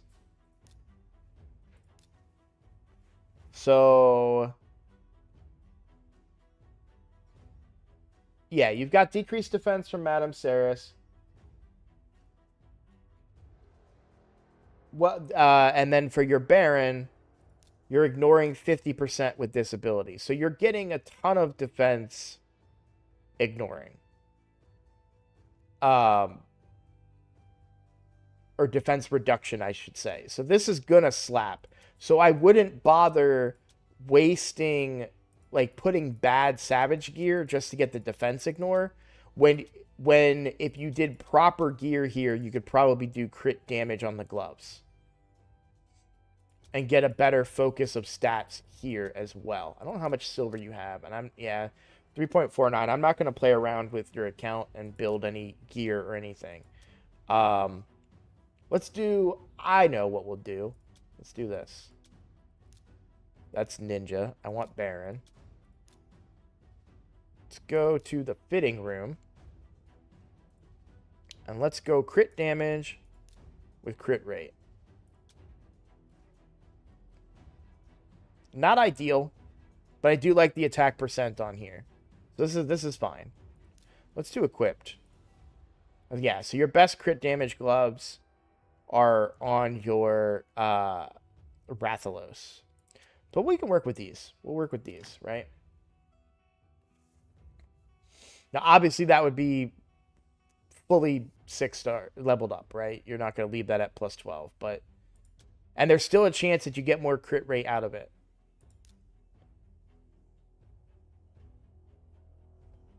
Okay. Now, if we were to do attack percent with crit rate and crit damage on a chest, Looks like you've got the best chess piece already on him for the account other than the one that's on Rathalos. For boots, we want to go take off the chest. We want to go speed with crit rate and crit damage.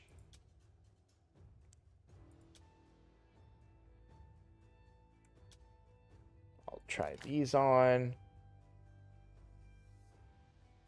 So now for the top three,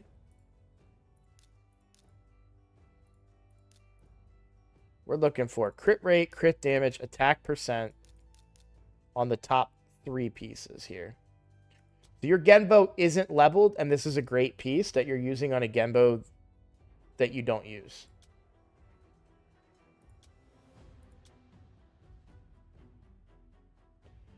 So 10 crit rate or 5 crit rate. I'm going to go here with this speed gauntlets. This is level 12, but no stats into the crit rate, and we're low on crit rate right now, so I want more crit rate. Well, shoot, you don't... All right, so now we take off the attack percent and see if we can find something in the shield or helmet area. I like that 15% crit rate.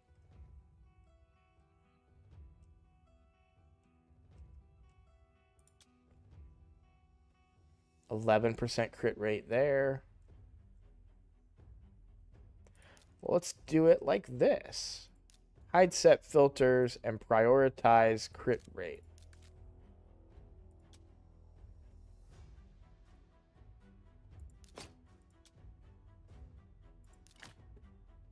Okay, so that's 90% crit rate, right?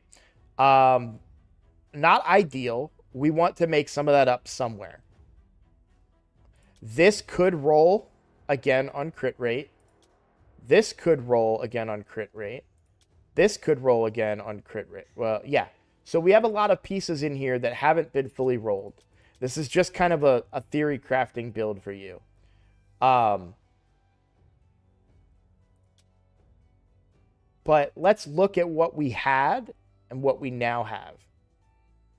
So we are much slower, but that's because these boots aren't 6-star. So don't, like, grain of salt on that, okay?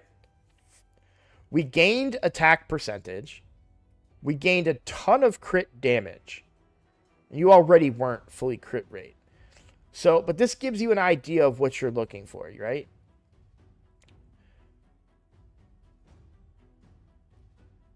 In a perfect world, you would also have attack on the ring and attack on the banner. We don't have those on the account. That's fine. But this is you don't have to use this gear. There's probably a better version of this out there. I'm only recommending this based on the limited resources that we have. And you could even make an argument if you were able to try and, you know, make a 2-piece set like a cruel work or something like that.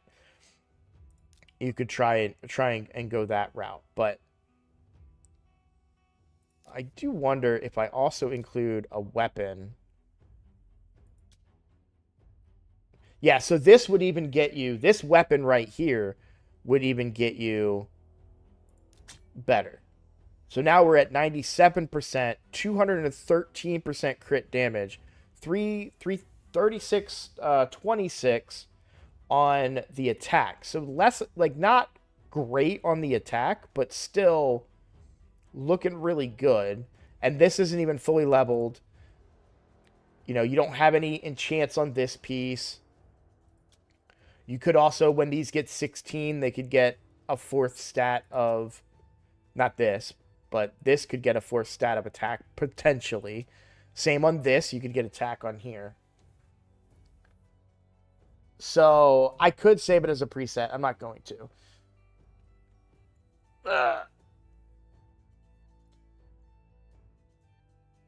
So somebody in chat just asked me, is the survivability too low?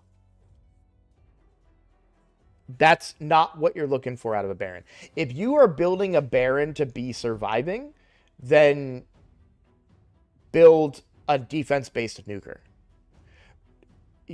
Baron is a extremely hard-hitting AoE one-shot type of champion. That's what he's built for. You need to win the speed battle, and you use your Void attack-based nuker to blow up the enemy team. That is what he's there for. He is not if you're this is a common thing I see a lot where people are like, well, he has to take a hit. You know, it's like if you're building a go second team, then your Baron is in Stone Skin, or you're finding another way to keep it, or you're letting him die and you're reviving him with a Cardinal or some other type of mechanic where you're if you're taking resources for a Baron and putting it into survivability, he's not going to hit as hard, and the whole point of a Baron becomes unnecessary. Then I would recommend using a different type of nuker, an HP-based nuker, a defense-based nuker, something different than what you're looking for out of a Baron. And my example for this would be the same. It's the same way I've built my other nukers on my account, because it's all about winning that speed battle. I can't show you my other accounts right now, but I'll be happy to do that off. I'm recording this, so once I'm done recording this, and I'm almost done, I'll go back to my free to play and my main account and show you what I'm talking about with how I use my Baron. In fact, I'm gonna go ahead and do that right now. So I hope I helped. I hope this helps you. I think your name was Well, I'm not gonna say your name, but I hope this helps you. I am happy to do another account takeover for you at another time in the future. You know, maybe next month. And we can kind of take a look and reassess. Hopefully we can schedule it better where you're online for that account takeover. So I think I've covered everything. I hope I've helped. And thank you all for watching. I'll see you on the next video. Okay. I don't know if I'm going to release that or just send that to him as a private video, because I don't know. I rambled on a lot there. But I recorded it for him. And of course, this VOD will go out. Let me log off this account.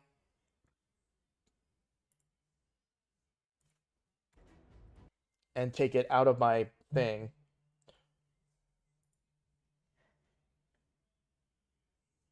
And I'll show you my Baron and how I use him.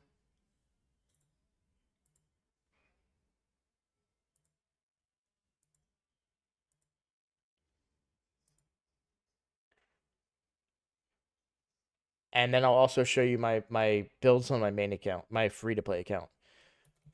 RSL, I'm going to get logged in on both accounts real quick.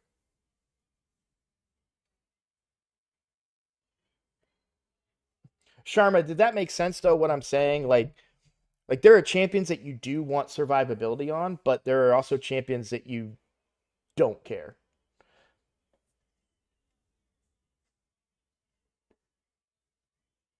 And obviously, hold on 1 second.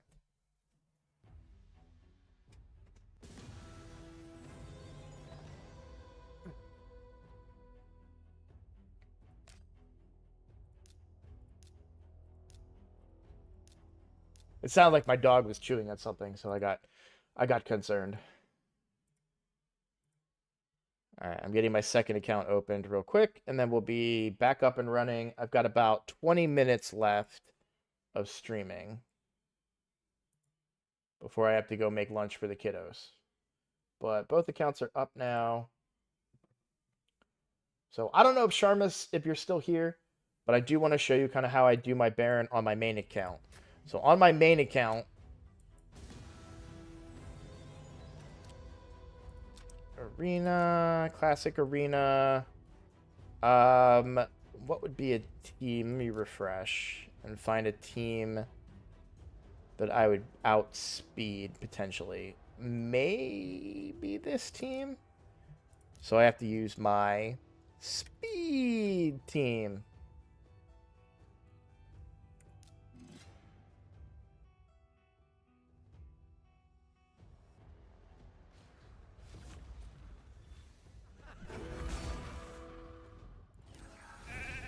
That's fine. And now watch Baron. That's how you build a Baron. Does that make sense, Sharma? Now, obviously, what's-her-face survived. That's fine, but she's not going to win their fight.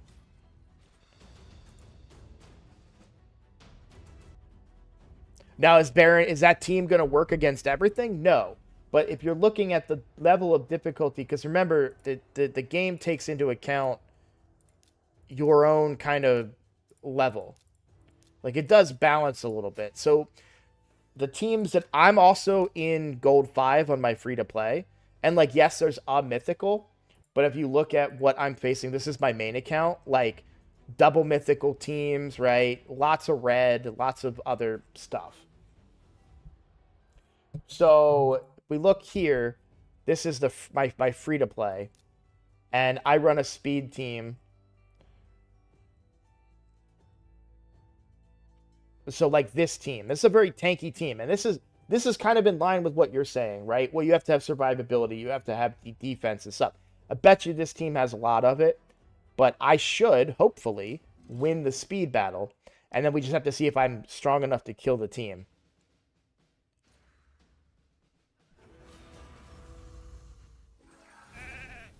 I shouldn't sheep there, but it's fine.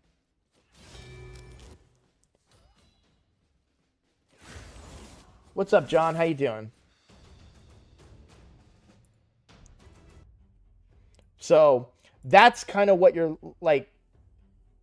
My free-to-play runs a speed team. I'm Gold 5.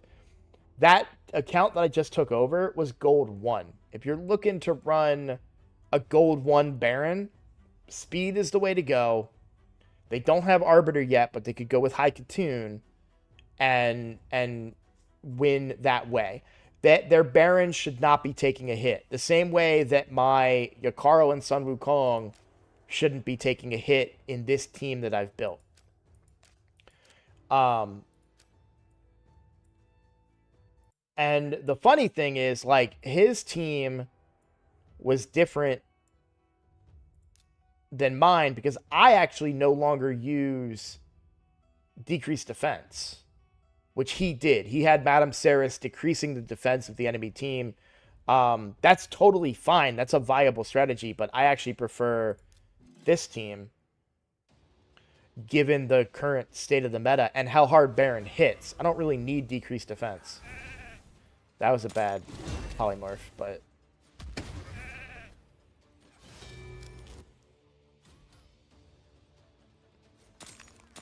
Now, polymorph is only on. Normally, I would turn that off. It's only on. But also, the other thing, too, is that... Turn these off. I mean, they're good, but this is what... Your Baron can kill everybody with his A1. Because it does damage to the sides. So, and that's a Baron. That Baron doesn't have any blessings. I'll show you the build on the Baron, too. This will be in the VOD, not in the recording. So I'll recommend that he watches the VOD to see my Baron build. But my Baron is in Savage, right? Which is good, right? Obviously, you want to be able to do that, but my account is much more evolved than that other individual's account. So again, I'm lucky enough to have Savage gear that has crit rate and crit damage on it. Here I've got a lot of crit rate, but also attack percent. Crit rate, crit damage, can't get attack percent here. I've got crit damage on the gloves, unfortunate on the reroll here. But I do have attack percent, a little bit of crit rate. Not ideal, but a little bit, that's fine. But good attack percent roll. Attack percent on the chest, again with crit rate and crit damage. And then speed on the boots, again with crit rate, crit damage, and attack percent. And that puts him at 99% crit rate with 266% crit damage. So there is the chance that I get a non-crit. A very, very small chance, but there is a 1% chance that I don't crit. For the ring, I actually had a pre-roll ring and then 2 on top of that. So this ring is actually better than some of the other attack rings that I have. Simply because, like, you'll see if I put this ring on, even though it's a 6-star ring versus a 5-star ring, I lose 165 attack. which I think is funny. And then I've got attack on the banner. Again, not a great roll there, but and then attack percent substat 2 is what you're looking for. So Baron is at almost 6,000 attack, which is pretty low compared to some other things that I've seen. Like if we look at my Trunda, for example, Trunda's got 7,000 attack, but doesn't have the built-in ignoring of defense that Baron has. So that's what really where Baron gets his power from. I feel bad because Sharma is not responding, and unless the freak is also the same person as Prathel Sharma.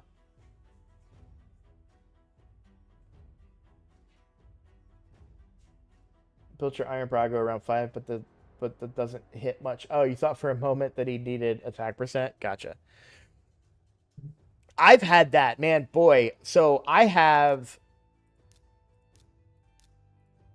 guess that he's in the vault. I'll have to do this by... He's a legendary... Sacred Order. Yeah, so this guy, Vitreous. I couldn't remember his name. So Vitreous. I tried to build this guy. What a disaster he was. Now, he got buffed, and I'm very intrigued by his buff. I just don't know that he makes the cut over Baron, is the thing. Like, where I would use him would be... You changed the name. I got it. Yeah. Where I would use Vitreous is all the same places I use Baron right now, so I don't necessarily see the point in building Vitreous because I don't think he hits as hard as Baron. But he does have an interesting kit. And his buff has made him better because he hit like a wet noodle before. So, but Baron, I just recently upgraded to Baron as my AoE nuker. My previous was Heffrak, who is also built very squishy. The problem with Heffrak is that he doesn't work as well against Harima. Now, neither does Baron, technically, but at least he doesn't weak hit her. So that's why I went ahead and built Baron as my nuker. So that's my tag team arena teams are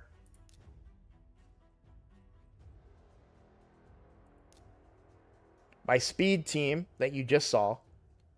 This is my go second team that uses Mortu Macabre.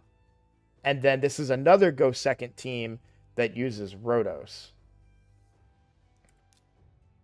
So usually I try to pair the teams up against stuff they'll be successful against. I don't always auto them, but let's do one tag team here. And this is Silver 4 Tag Team Arena.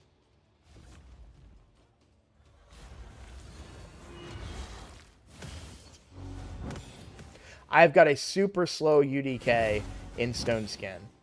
And then Lady Kimmy here. Or Lady Mikage, sorry. Sorry, Lady Mikage. That was rude of me. Should be able to... I don't know if I can kill this Duchess. I can. Okay. I should have killed him first, now that I think about it.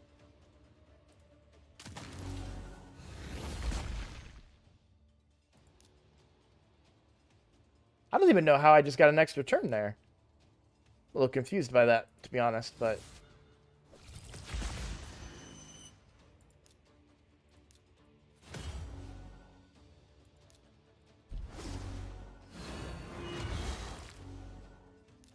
Little stun.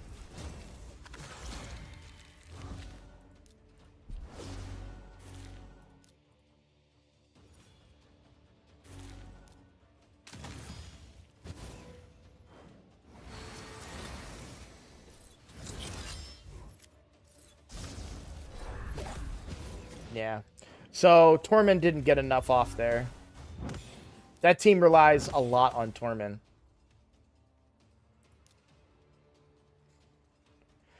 We'll shield here because I can't. They're block debuffs, and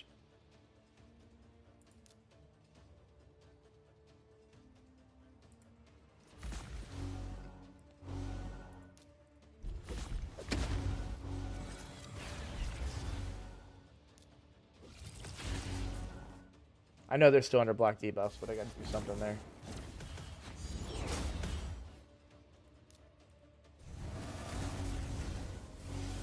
That did a lot more damage than I expected, to be completely honest. We got to take out the nuker here. There we go. All right, so I can put that on auto. So we win now. They can't win. There's no version of that team that can outdo my Mortu and Harima combination. So it'll take a while to win, but we definitely win this fight. We just basically are waiting for Mortu to get his procs.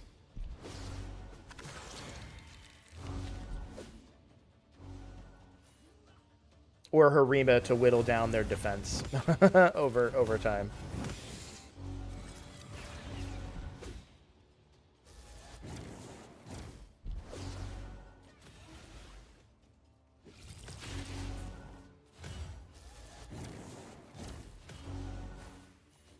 Actually, want to do this.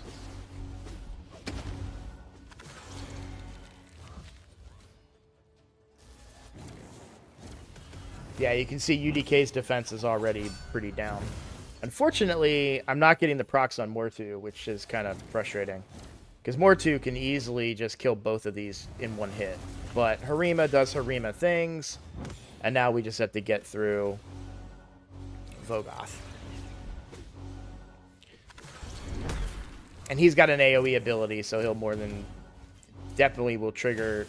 Even if he was super tanky and super frustrating, which he's not, he eventually would have triggered Mortu. So those are the three teams that I run with. I'm going to end stream just a couple of minutes early. I usually end around noon. But I had to use the bathroom. So I'm going to end it now and make dinner for the kids and stuff. But hey, if you're interested in account takeover, if you liked what you heard and you want to get your own account takeover, consider becoming a member. That's going to help support me directly financially, and then also help you get access to account takeovers and things like that. And if you're not already subscribed, please consider doing that. That is the best way, where it doesn't cost you anything, to support my channel, help my channel grow. The channel has been growing like crazy. I'll talk about that real quick. Let's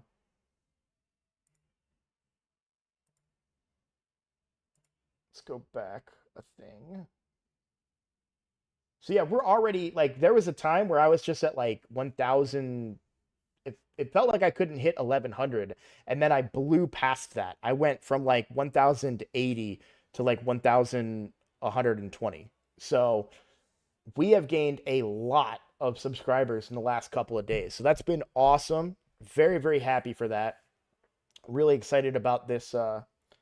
The streaming and everything's been going well. So thank you guys so much. For those of you that are here to hear it, thank you so much for all the support you guys have been giving me. Truly, I mean that. It has been so much fun, and I love coming on and doing these streams with you guys. I love chatting. I love talking about champions, talking about great champions and bad champions. Pastor Lex, I'll answer your question real quick with a very, very obvious answer. Yes, Mist-Rider Daithi for Faction Wars, 1,000%. Great champion in Faction Wars. Great champion in general, but for Faction Wars, he is a beast. He carried me to my Lydia. So, all right, I'm going to go. Thank you all for watching. I'll see you guys next time.